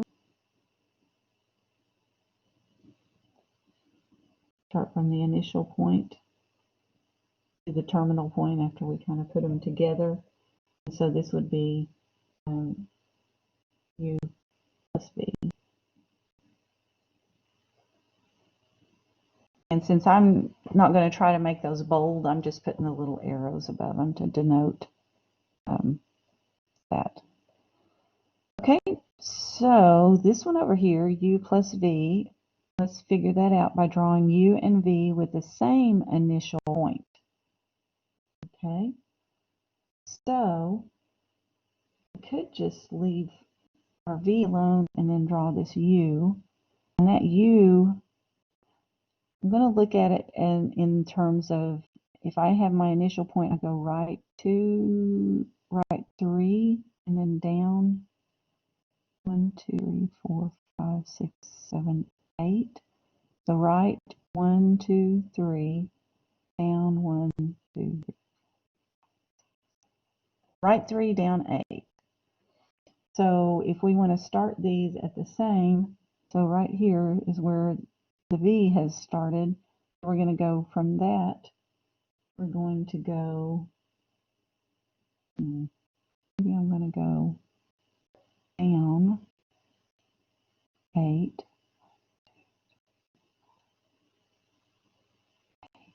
And then we want to go over 3.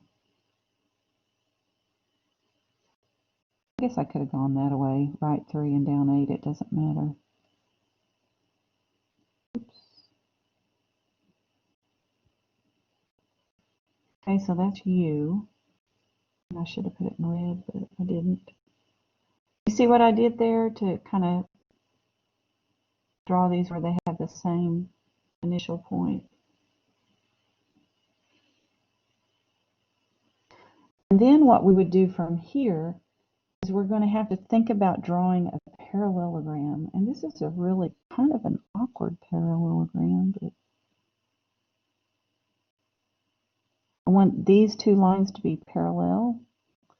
And then I want that line and this line here to be parallel.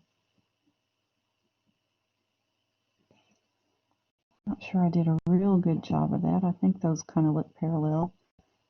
Those maybe not so much. But anyway, we kind of get the idea. That one's kind of harder to draw. And from here to here would be our U plus V.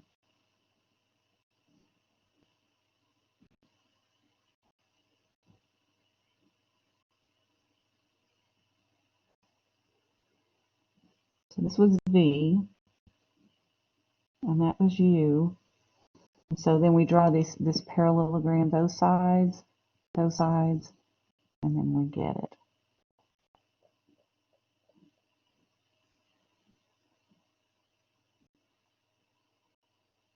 Now I kind of wish we had more squares there, and we could actually count. You know, from this point to this point, we had to go down 1, 2, 3, 4 points, and over 1, 2, 3, 4, 5, 6, 7. So I mean, if we went here down 4 points and over 7, you know, that would have given us a better picture. But you get the idea. Okay.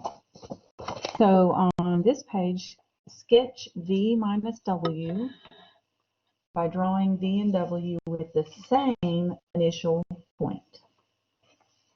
Okay, so V and W. Here's V. Started here, goes down here, stops at that point. Okay, and then our W. Notice it started at this point and ended at this point, and it went down 1, 2, 3, 4, and over 2. So if we're going to start it here, we're going to go down 1, 2, 3, 4, and over 2. And then we can draw that. Did I do that right? Is it looking good? Okay, so now what we do is we can just kind of think of drawing that parallelogram, kind of connecting it up, parallel.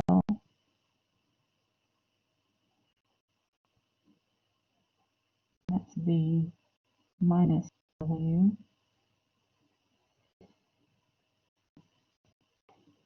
And then if we think it's going kind of up this way and making them parallel. So if we were going to try to draw that V there, that point there,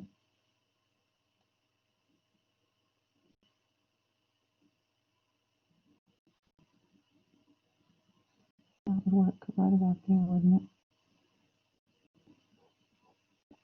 Just kind of trying to get that left 2 and up 4, and then we could kind of just hook that up. But it's a parallelogram. That looks pretty close to being a square, maybe. So vector V minus vector W points to vector V.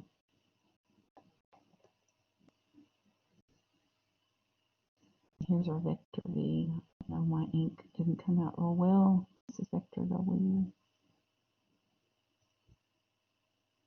So V minus W, the vector points to V.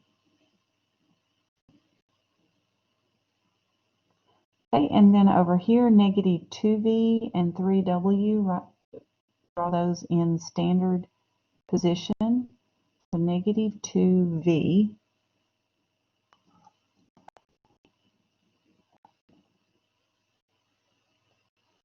So here's in standard position. So left 2, down 1, 2, 3. So left 2, down 1, 2, 3. So this is what V would look like. I think it's blue, isn't it?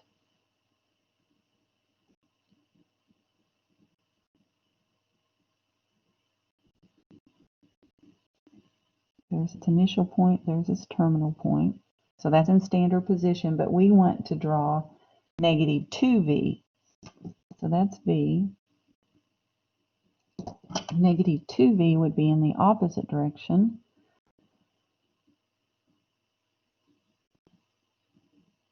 So it would look like that. So go over 2, up 3. So that's a negative. Whoops, no, we've got to go up double, don't we?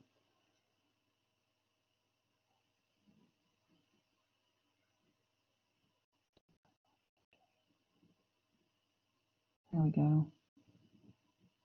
Don't stop there, keep going. So we would end up there. So that's a negative 2V in standard position. Standard position means it starts there at 0, 0 and goes that way. And I just kind of wanted to draw my negative V there just so I could kind of visualize, kind of what's happening there. I can kind of erase a little bit. It's really good, I think, to do math in pencil.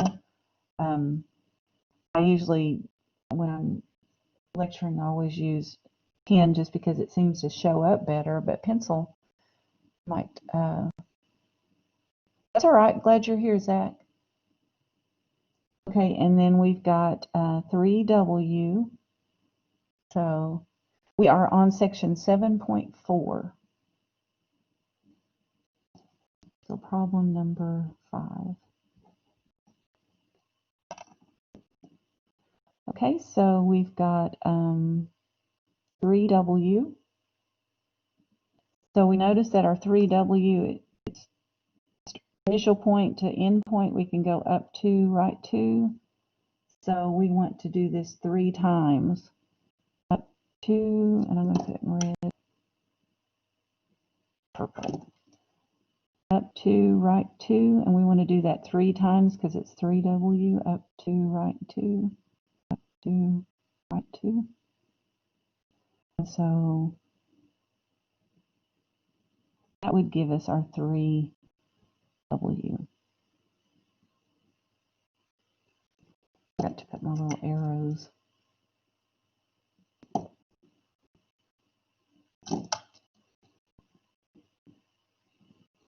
Okay, so there's our vector v there. We just transported it over here. I don't know why I did that, but I guess I kind of wanted to see what it was in its standard position. And so from that initial point, we would go left 2, down 1, 2, 3 to the terminal point. So if we put it in standard position, we go left 2, down 1, 2, 3. And then we wanted negative 2v, so that means it's got to go the opposite direction, and it's going to be twice as long. So I'll go right 2, up 1, 2, 3, right 2, up 1, 2, 3, and we would end up there. And then the negative, or the 3w, we went up 2 over 2, so we did that 3 times, up 2 over 2, up 2 over 2, and we got that one.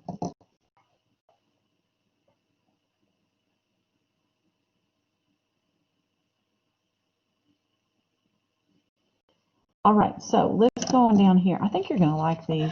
Represent vectors in component form. So we got our p. We're going to say p value, the point p has this x and this y.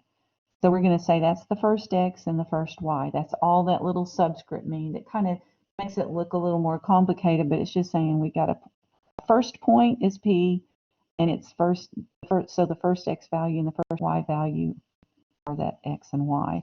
And then our last, or our second point is q. So we have our second x and our second y, our x sub 2 and y sub 2.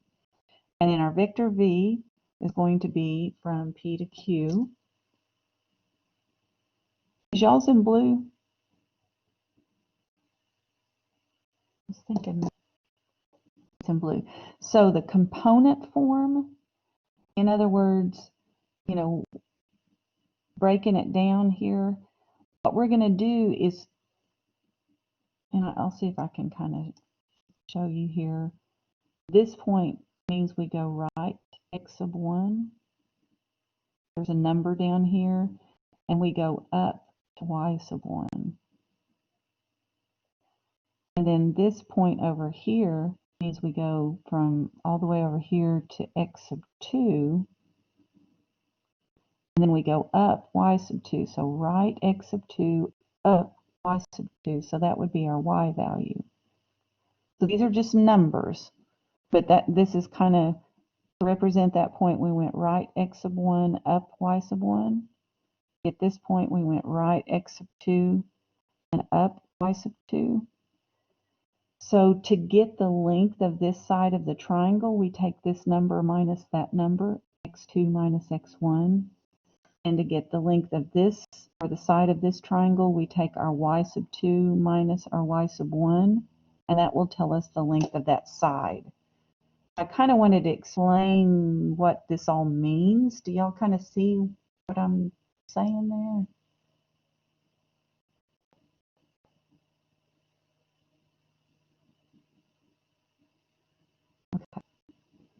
And it's still kind of that Pythagorean theorem kind of thing. Distance formula, if you remember the distance formula, we kind of used that in this sort of thing. But the component form of v is given by taking this x2 minus x1, find that length, that's the horizontal length, and then the vertical distance, I guess you say, the horizontal distance and the vertical distance that we went from here. So instead of taking the shortest distance between P and Q, if we could only travel left or right and up or down, then we would say we're going right this distance, we're going up that distance. Yes, so standard position means the initial point, the starting point of this would be down here at the origin. And that's right, kind of bases it from this. So this V that we had over here, we moved that point to standard position, would be right here, but it's the same vector, it's just in a different place. And its initial point is at the origin.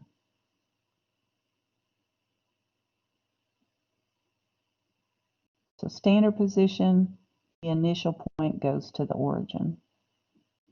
So we put both of those in standard position. Your initial point is at the origin. Good question. Okay, so let's see if we can figure this out. It's going to be really tough now. Y'all ready for this? No. Okay, so we've got this point here, 3, 8, and I'm just going to kind of spell it out, and I don't think you'll need to do this every time, but it has X and a Y.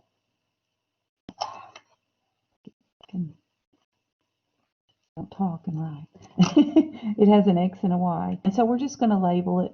This is the first X, and this is the first Y, because we have this other point over here, -1, 3. And it is going to be called our second X and our second Y. This is our first point, this is our second point. So the first X and Y and the second X and Y. So to get our component form, and notice they have these kind of, I don't know what you call them, triangular shaped parentheses kind of things. I don't even know what those are called. We would take our x2 minus x1. I think I'll write that here, x2 minus x1, comma, y2 minus y1. Now notice that the second x and y goes first, and the first x and y goes second. So whichever x or y you do first, you got to do that from the same point. So these are the ones that are going first, and then these are the ones that are going second. Okay, so x2 -1 minus x1, which is 3. So -1 minus 3, comma. And then our y2 minus our y1. So we get -4, comma, -5. And that's the component form. That's our answer.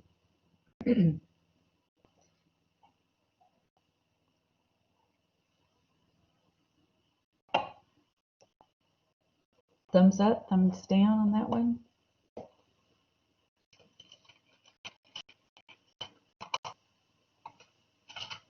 You like this? I know, it's pretty awesome, isn't it? Just kind of curious, yeah. What if we would have switched the 2 points? Would we have gotten the same thing? No. Since this tells us the initial point, that's going to be our x1, our y1, and this is the terminal point. That's going to be our x2 and our y2. I don't think we'd get the same thing. Well, actually, I do think we would get the same thing. It wouldn't really matter which order we put them in. No, it would matter. It would matter. So make sure your initial point has the x1 and the y1. Okay, so let's look at this one. Initial point, 12, -10. And I don't know, it might help you to label them. That's the initial x and that's the initial y. And the terminal point is -20, 10. That's the second x and the second y. So then when we go to figure this out, we're going to take the second x minus the first x and the second y minus the first y. And maybe that would be helpful to actually, write all this out. So we have a -20 minus 12. -20 minus 12. Now y2, we're going to have 10 minus, and here's the trickiest part right here. It's minus y1. Y1 is a -10. Can you see how that might be a problem when you might kind of forget to put one of those minus signs? Don't do that. So it's got to have the minus in between these two numbers, 10 minus -10. So that gives us a -32 and 20. Because that minus a negative will change that to plus. Aren't these fun? If V is placed with initial point at 5, 3, what is the terminal point of V?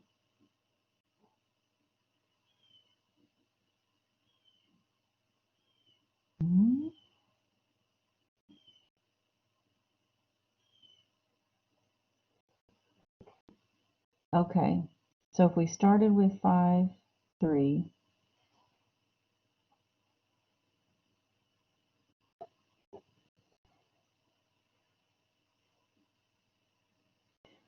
then this would tell us we would need to take 5 minus 32. We're going to adjust it, we're going to move it, and then we're going to move it 3 plus 20.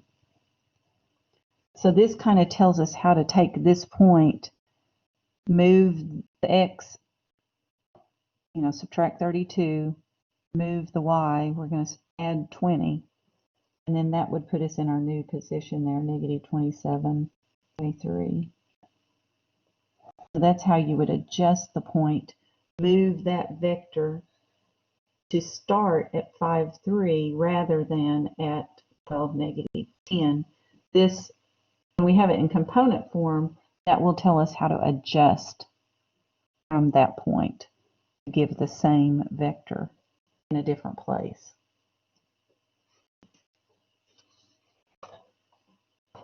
Okay, now let's go to the next page. And we're only going to, we're going to stop right down here. So we just have a few more boxes to go. Perform operations on vectors in component form. If V equals A1, B1, and notice these vectors have kind of a V-shaped parentheses. I guess we could call it that. I need to figure out if there's a name for those. And W equals A2, B2. Then V equals W if and only if A1 equals A2 and B1 equals B2. Kind of makes sense. If V is A1, B1 and W is A2, B2, add those two.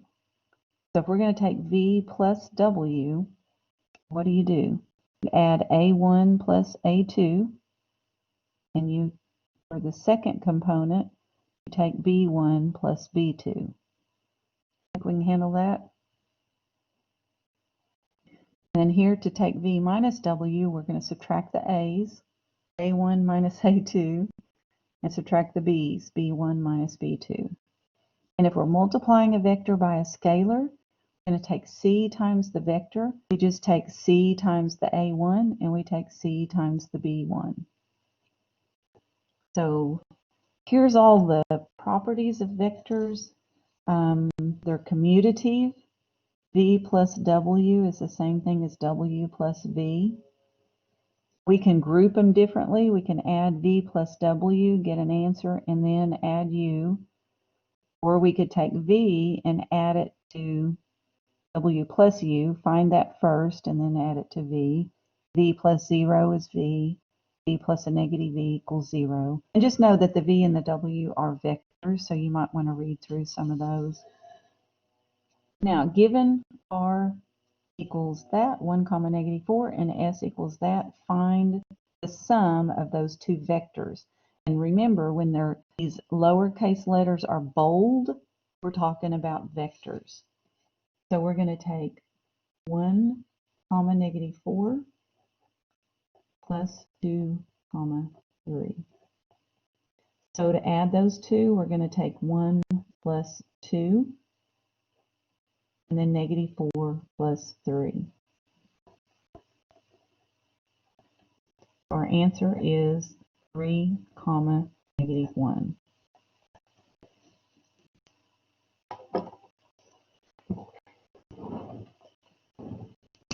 Okay, and then negative 4 times S. My pens are running out of ink. That's a hint that it's time to quit.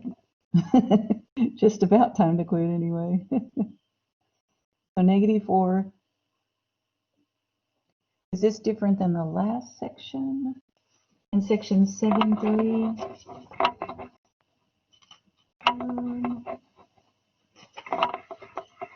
This is kind of a continuation on. I don't think we multiplied by scalars in section 7.3.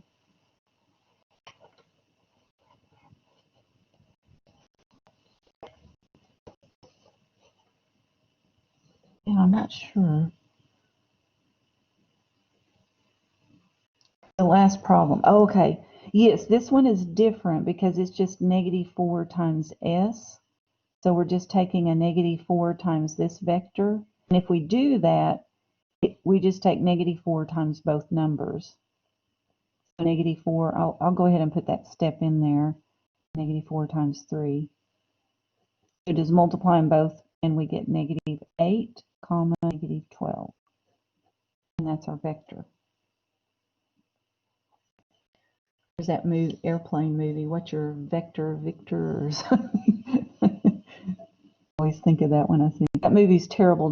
You know, just watch the TV version because some of it's kind of not very good, but some of it's funny. 3 times r. So 3 times this vector r, which has the components 1, comma, -4, plus 2 times the vector s, which has components 2, comma, 3. So when we have this scalar out here, we just multiply both numbers by that. So we get 3, -12. 3 times 1 is 3. 3 times -4 is -12. And then 2 times both of those. 2 times 2 is 4. And 2 times 3 is 6. Now we're going to add them together. So we're just going to take the first components and add them up. 3 plus 4 is 7. And then add the second components. -12 plus 6 is a -6. These are awesome, aren't they?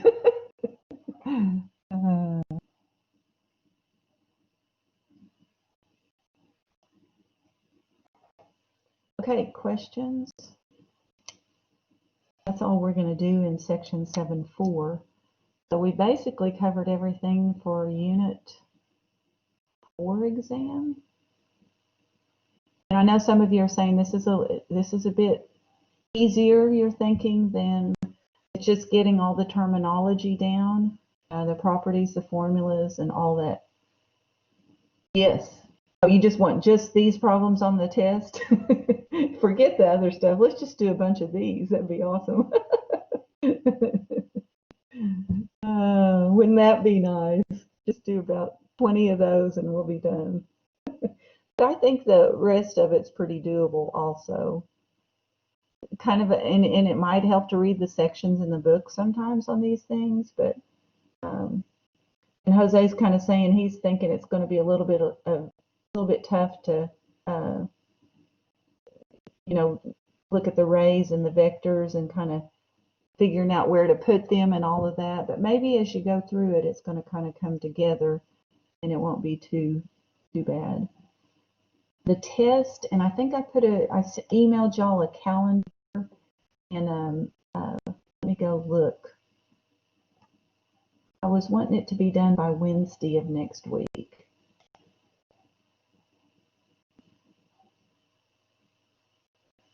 So does that sound good? Wednesday is the 11th, is that right? Next week. Okay, yeah. So Wednesday test, unit 4 test is due. Now the other thing, I was planning on Thursday of this week to review for that test.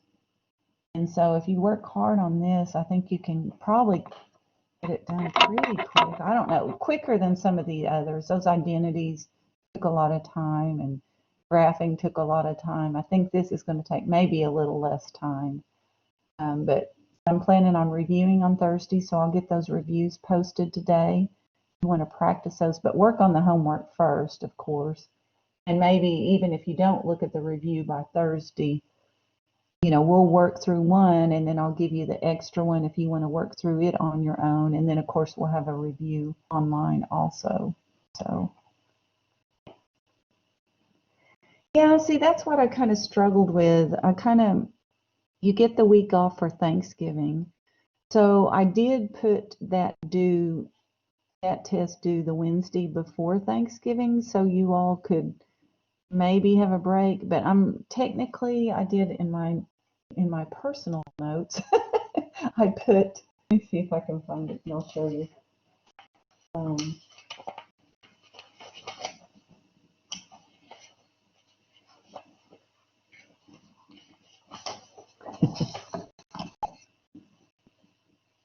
I put or 11:30.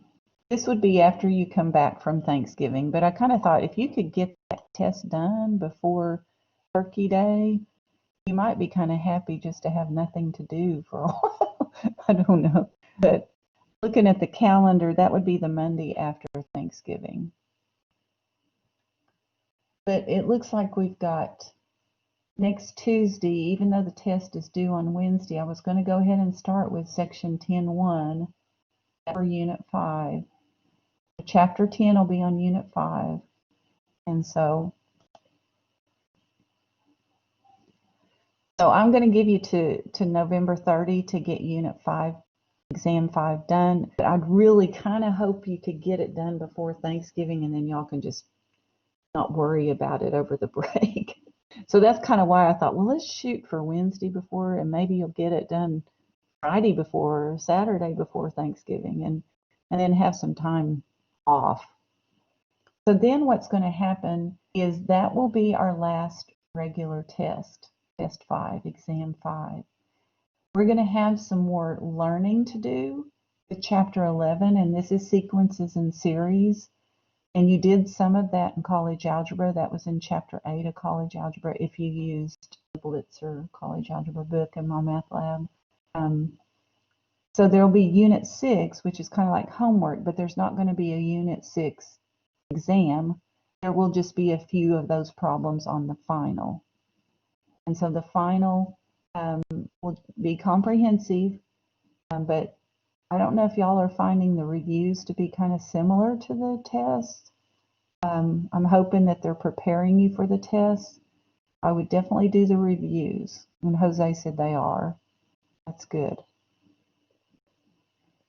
There are some of y'all making those hundreds and 95s, and so that's impressive. Like, whoa. So any questions? I kind of thought it was important for us to kind of have this is our plan. I did kind of put a little bit of information over here. If for some reason you do need to drop the class, it needs to be done by November 19th. So I wanted y'all to have everything kind of, here's the rest of the semester, because we're kind of getting down to the end of it. We can't put things off too much here. We need to get these things done here pretty quick. So but Chapter 7 is kind of a breath of fresh air. So I was trying to think of a silly way to say it, but you're kind of nervous about the final. You've gone through all of this, and the way Alex works is to try to get you to master the material. It just doesn't say, okay, here's one problem, you got it, let's move on. No, they kind of make you do at least 3 and sometimes 5 problems, and to where you really kind of have to know and master those topics. So I'm thinking that's going to kind of help with the final. But we will also have a review, and I think I'll try to get all of that posted in there. That would probably be nice for y'all if I went ahead and got, Exam 4 review, Exam 5 review, the final exam review, kind of posted in Blackboard, so that you're kind of like, maybe even want to print it out and start looking at it, maybe not. Maybe you want to look at one at a time. But I think you'll have some time there to review. After Thanksgiving, we're going to cover Chapter 11. You'll be getting Chapter 11 learned, and you can start reviewing, as soon as you get those topics done. Okay, we'll see you later, Jonathan. The internet, it's always fun to have technology issues. Jennifer? For the review, do you want us to do, are we only being graded on the online, or do you want us to also submit a physical one? Just the online one will be a grade for that one. Okay, thank you. And then also, With like the last exam, are you still inputting the grades for exam 3? Yes, and I noticed that I had hidden it there for a while because I'd kind of messed up. Looked at unit 2 and was entering it in instead of unit 3. It's like, oh my goodness. So I hid the exam 3, but I noticed that, and I think you should be able to see it now. So exam 3 grades should be there available to y'all. So sorry about that. Are y'all still there? Yes. Okay, Thank good. you. Good.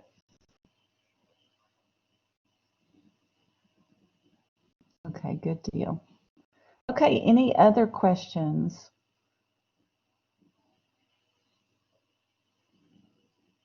Okay. Jennifer?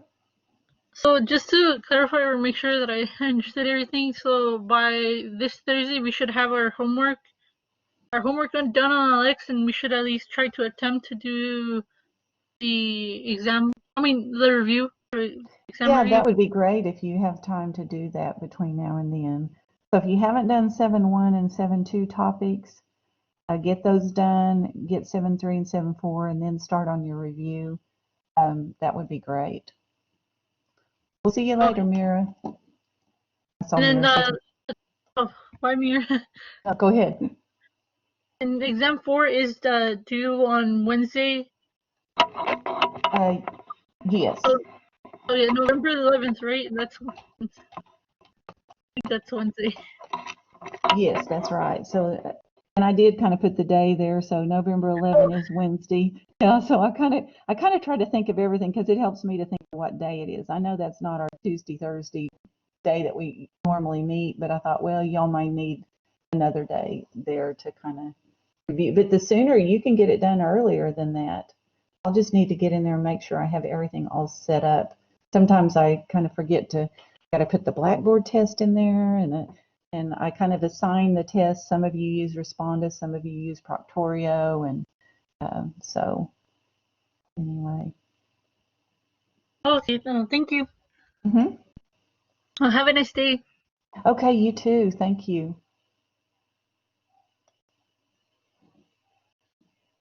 Thank you, Braulio. Hope you have a good day. You too, Juliana. Have a good day.